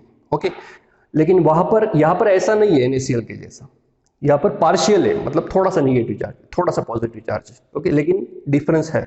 Okay, तो ये भी क्या हो गए, पोलर कोवेलेंट बॉन्ड, ये क्या हो गए, नॉन पोलर कोवेलेंट बॉन्ड। समझ में आया पोलर नॉन पोलर का। ओके, अब यहां पर इस पोलर नॉन पोलर से एक बहुत ही इंपॉर्टेंट कंसेप्ट जनरेट होता है जो हमने ऑलरेडी डिस्कस किया है, दैट इज सोल्युबिलिटी। कैसे, देखो वाटर है, मैंने वाटर बताया था तुम लोगों को, वाटर में ऑक्सीजन पर है पार्शियल नेगेटिव, हाइड्रोजन पर है पार्शियल पॉजिटिव चार्ज, करेक्ट है। क्यों, क्योंकि ऑक्सीजन की इलेक्ट्रोनेगेटिविटी लिस्ट में है, ऑक्सीजन की इलेक्ट्रोनेगेटिविटी ज्यादा है हाइड्रोजन से, तो इसके ऊपर पार्शियल नेगेटिव, इनके ऊपर पार्शियल पॉजिटिव। तो ये क्या हुआ, water is a polar compound. Water क्या है, पोलर कंपाउंड, क्योंकि इसके बीच में जो कोवेलेंट बॉन्ड है वो कौन से टाइप का है, पोलर कोवेलेंट बॉन्ड है, इसीलिए ये पोलर कंपाउंड कहलाएगा। ओके, और बाकी जो यहाँ पे हमने लिए थे example, hydrogen, methane, CCl4, carbon tetrachloride, ये भी क्या है, नॉन पोलर कंपाउंड है, नॉन पोलर है। ओके, याद रखो ये। अब ये वाटर जो है, ये वाटर क्या है, सॉल्वेंट है, करेक्ट है, मतलब इसमें बहुत सारी चीजें, यूनिवर्सल सॉल्वेंट बोलते हैं हम लोग, बहुत सारी चीजें इसमें सोल्यूबल होती है। अब क्यों सोल्यूबल होती है, इसका रीजन यहाँ पे तुम्हें मिलता है, वाटर में बहुत सारी चीजें क्यों सोल्यूबल होती है, क्योंकि वाटर क्या है, एक पोलर सॉल्वेंट है, इसे पोलर कंपाउंड है, इसीलिए बहुत सारी चीजें उसमें सोल्यूबल होती है। और वाटर में कौन सोल्यूबल होगा, ये भी इंपॉर्टेंट है, वाटर में कौन सोल्यूबल होगा, जबकि वाटर पोलर है तो वाटर में पोलर कंपाउंड ही सोल्यूबल होंगे। इसका मतलब क्या, जो पोलर हमने अभी देखे HCl, अमोनिया, ये सारे वाटर में इजीली सोल्यूबल हो जाएंगे, करेक्ट है। जैसे मान लो कि तुम्हारे पास 2 कंपाउंड दिए हैं और तुम लोगों को कहा कि ये दोनों पोलर है, ये दोनों भी क्या है, पोलर है, तो तुम बताओ कि ये दोनों एक दूसरे के साथ सोल्यूबल होंगे कि नहीं होंगे। Okay, without actually solubilising them. Okay, तो तुम बता सकते हो कि जबकि ये दोनों पोलर है तो वो दोनों डेफिनेटली आपस में क्या हो जाएंगे, सोल्यूबल हो जाएंगे। ओके, तो ये कॉन्सेप्ट बनता है सोल्यूबिलिटी का, पोलर और नॉन पोलर स्टडी करने से। ओके, और नॉन पोलर जो है, जैसे ये भी सॉल्वेंट है, CCl4 इज लिक्विड, ये एक लिक्विड स्टेट में अवेलेबल है, और ये सॉल्वेंट है, मतलब इसमें बहुत सारे रिएक्शन में ये इसे यूज करते हैं। ओके, तो इसमें कौन सोल्यूबल होगा? इसमें नॉन पोलर ही सोल्यूबल होंगे। ओके, इस CCl4 में जो कंपाउंड नॉन पोलर है, जिनके बीच में नॉन पोलर कोवेलेंट बॉन्ड है, वही इसमें सोल्यूबल होंगे। ओके, तो this rule is called as a like dissolve like, like dissolve like, very important. मतलब जो polar dissolves in polar and non-polar dissolves in non-polar, so this is called like dissolve like। okay, so यहाँ पर भी covalent compound जो है covalent bond जो है वो कंप्लीट होता है। हमने कोवेलेंट बॉन्ड में सारे पॉइंट्स देख लिए जो हमने आयनिक में पढ़े थे। अब लास्ट जो है कोऑर्डिनेट बॉन्ड, इस पर भी हमेशा क्वेश्चन आता है एग्जाम में। कोऑर्डिनेट बॉन्ड क्या होता है? Coordinate bond actually covalent bond का ही एक टाइप होता है, लेकिन इस पे क्या होता है देखो, कोवेलेंट बॉन्ड में हमने क्या देखा? Mutual sharing, mutual sharing of electron takes place in covalent bond. Okay, मतलब म्यूचुअल शेयरिंग मतलब क्या? एक एटम, जो दो एटम के बीच में जो बॉन्ड फॉर्म हो रहा है, तो एक एटम अपना एक इलेक्ट्रॉन देगा, दूसरा एटम दूसरा उसका एक इलेक्ट्रॉन देगा, तो यहाँ पे म्यूचुअल शेयरिंग है। लेकिन कोऑर्डिनेट बॉन्ड में क्या होता है कि only one atom shares electron, only one atom shares electron. और हमें पता है कि एक कोवेलेंट बॉन्ड फॉर्म होने के लिए कितने इलेक्ट्रॉन लगते हैं? 2 इलेक्ट्रॉन लगते हैं। तो कोऑर्डिनेट बॉन्ड भी कोवेलेंट बॉन्ड का टाइप है, इसीलिए एक ही एटम क्या करता है? Only one atom shares electron, लेकिन कितने इलेक्ट्रॉन? 2 इलेक्ट्रॉन। ओके, मतलब पेयर ऑफ इलेक्ट्रॉन। 2 इलेक्ट्रॉन मतलब इसे क्या कह सकते हैं हम लोग? Pair of electron. Only one atom shares a pair of electron. इसको एग्जांपल से समझते हैं, जैसे कि अमोनिया है। ओके, अमोनिया को मैं पहले समझाता हूं कि अमोनिया बनता कैसा है। नाइट्रोजन हमें पता है 5 वैलेंस इलेक्ट्रॉन है और उसके साथ 3 हाइड्रोजन कंबाइन होते हैं। तो स्ट्रक्चर कैसे बनता है देखो, जबकि दोनों नॉन मेटल है तो कौन सा बॉन्ड बनेगा? इन दोनों के बीच में कोवेलेंट बॉन्ड बनेगा, करेक्ट है? तो ये बन गया कोवेलेंट बॉन्ड। ओके, तो ये हुआ तुम्हारा अमोनिया मॉलिक्यूल। अब देखो इसके ऊपर लोन पेयर है, ये जो इलेक्ट्रॉन है ना, इसे क्या कहते हैं? Lone pair of electron. मतलब हमें पता है नाइट्रोजन की वैलेंसी 3 है। मैंने क्या कहा? कोई भी एटम कितने कोवेलेंट बॉन्ड फॉर्म करता है? जितनी उसकी वैलेंसी है। नाइट्रोजन की वैलेंसी 3 है, तो 3 बॉन्ड उसने फॉर्म कर दिए। ओके, लेकिन 3 बॉन्ड फॉर्म करने के बाद 2 इलेक्ट्रॉन बच गए ना उसके, तो उसे क्या कहते हैं? नॉन बॉन्डेड इलेक्ट्रॉन या फिर lone pair of electron. Non bonded मतलब जिसने बॉन्ड फॉर्म नहीं किया है। इन 3 इलेक्ट्रॉन ने बॉन्ड फॉर्म किया है, इसीलिए वो क्या कहेंगे? ये क्या होंगे? Bonded electron. और ये इन्होंने बॉन्ड नहीं फॉर्म किया है, मतलब ये नॉन बॉन्डेड इलेक्ट्रॉन। ओके, तो ये अमोनिया का स्ट्रक्चर है और यहां पर नाइट्रोजन पर क्या है? लोन पेयर है। जब इस अमोनिया में हम कोई एसिड ऐड करते हैं, जैसे मान लो HCl H2SO4 कोई भी, अब एसिड हमें तुम लोगों ने अगर पढ़ा है, एसिड मतलब ऐसा कंपाउंड जो H+ आयन डोनेट करता है। एसिड मतलब ऐसा कंपाउंड जो H+ आयन डोनेट करता है। अब देखो हाइड्रोजन के ऊपर पॉजिटिव है, Cl के ऊपर माइनस चार्ज है, और यहाँ पर नाइट्रोजन है, इसके पास 2 इलेक्ट्रॉन अवेलेबल है। ये बस रेडी है इलेक्ट्रॉन देने की, इलेक्ट्रॉन डोनेट करने के लिए, शेयर करने के लिए बस रेडी है, क्योंकि इसके पास है। ओके, इसके पास हाइड्रोजन के पास इलेक्ट्रॉन है क्या? नहीं, एक ही इलेक्ट्रॉन था हाइड्रोजन के पास, वो भी किसको दे दिया? क्लोरीन को दे दिया। अब इसको बहुत जरूरत है इलेक्ट्रॉन की। तो क्या होता है देखो, नाइट्रोजन क्या करता है? अपनी ये जो पेयर ऑफ इलेक्ट्रॉन है ये हाइड्रोजन के साथ शेयर करता है। ओके, डोनेट नहीं करता, क्या करता है? शेयर करता है। कैसे देखो, तो ये नाइट्रोजन के पास पहले 3 हाइड्रोजन थे, वो मैंने लिख लिया एज इट इज। अब नाइट्रोजन ने क्या किया? ये इलेक्ट्रॉन इसके साथ, ये पेयर ऑफ इलेक्ट्रॉन इसके साथ शेयर की, तो इनके बीच में क्या बनता है? बॉन्ड बनता है। ओके, 2 इलेक्ट्रॉन शेयर हो रहे हैं, इसलिए कोवेलेंट बॉन्ड बनेगा, लेकिन उसको नाम क्या दिया गया है? Coordinate bond. और इसको एरो से शो करते हैं। जैसे नॉर्मल कोवेलेंट बॉन्ड हमने कैसे शो करते हैं? लाइन से, सिंपल लाइन ड्रॉ करते हैं। यहां पर कोऑर्डिनेट बॉन्ड के लिए एरो यूज करते हैं। ओके, तो क्या हुआ यहाँ पर, ये जो दो इलेक्ट्रॉन थे वो हाइड्रोजन के साथ शेयर हो गए, शेयरिंग हो रहा है यहाँ पे इलेक्ट्रॉन की। ओके, और नाइट्रोजन ने अपने इलेक्ट्रॉन दे दिए, इसलिए नाइट्रोजन के ऊपर पॉजिटिव चार्ज आएगा। सो ओवरऑल इस पूरे इस पर कौन सा चार्ज आएगा, पॉजिटिव चार्ज आएगा। ओके, और जो बचा हुआ Cl माइनस है वो इसी के साथ रहेगा। ओके, तो ये ओवरऑल कंपाउंड क्या बन गया, NH4Cl। ये क्या बन गया, NH4Cl, जिसे हम क्या कहते हैं, अमोनियम क्लोराइड। ओके, और ये जो NH4 प्लस है, अब NH4 पर क्या आएगा, प्लस चार्ज, और Cl पर क्या आएगा, माइनस चार्ज। तो ये जो NH4 प्लस है इसका नाम है ammonium ion.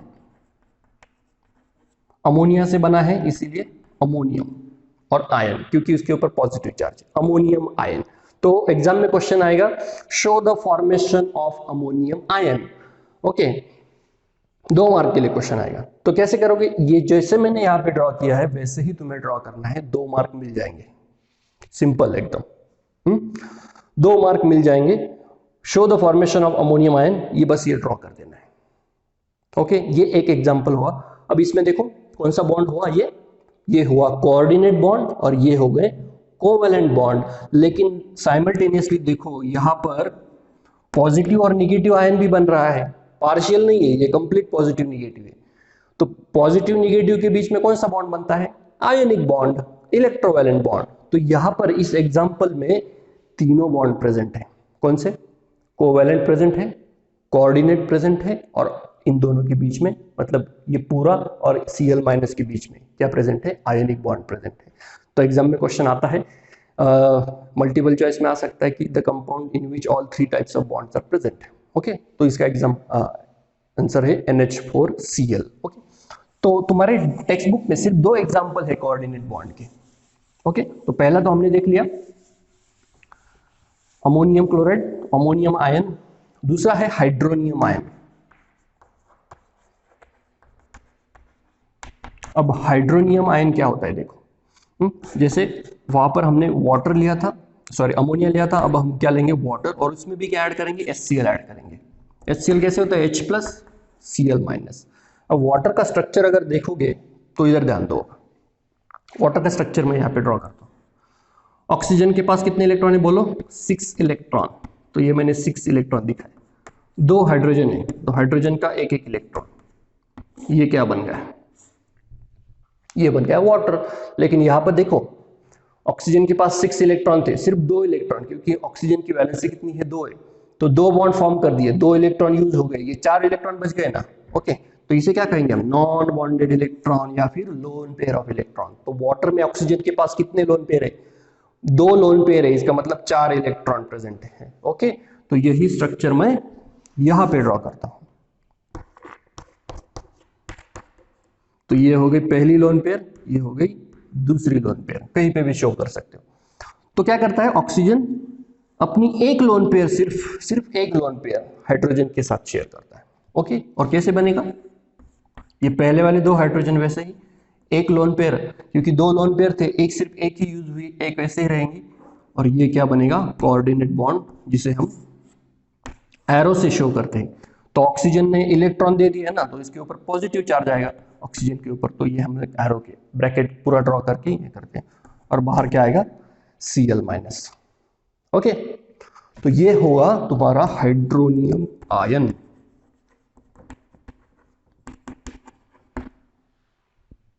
Hydronium ion. Okay, so ये 2 एग्जांपल है कोऑर्डिनेट बॉन्ड के। कोऑर्डिनेट बॉन्ड में सिर्फ तुम्हें क्वेश्चन क्या आएगा एग्जाम में, define coordinate bond, what is coordinate bond and give its example. सिर्फ 2 एग्जांपल है तुम्हारे बुक में, ज्यादा टेंशन लेने की जरूरत नहीं है। So that's all for this topic, that is chemical bonding.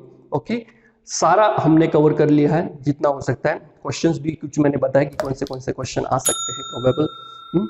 So question solve करो, अगेन मैं वही बोलूंगा, जो चैप्टर के नीचे है वो क्वेश्चन सॉल्व करो, बहुत है। वीडियो को, अगर वीडियो पसंद आया अपने फ्रेंड्स के साथ शेयर करो, सब्सक्राइब करो, लाइक करो। Thank you very much.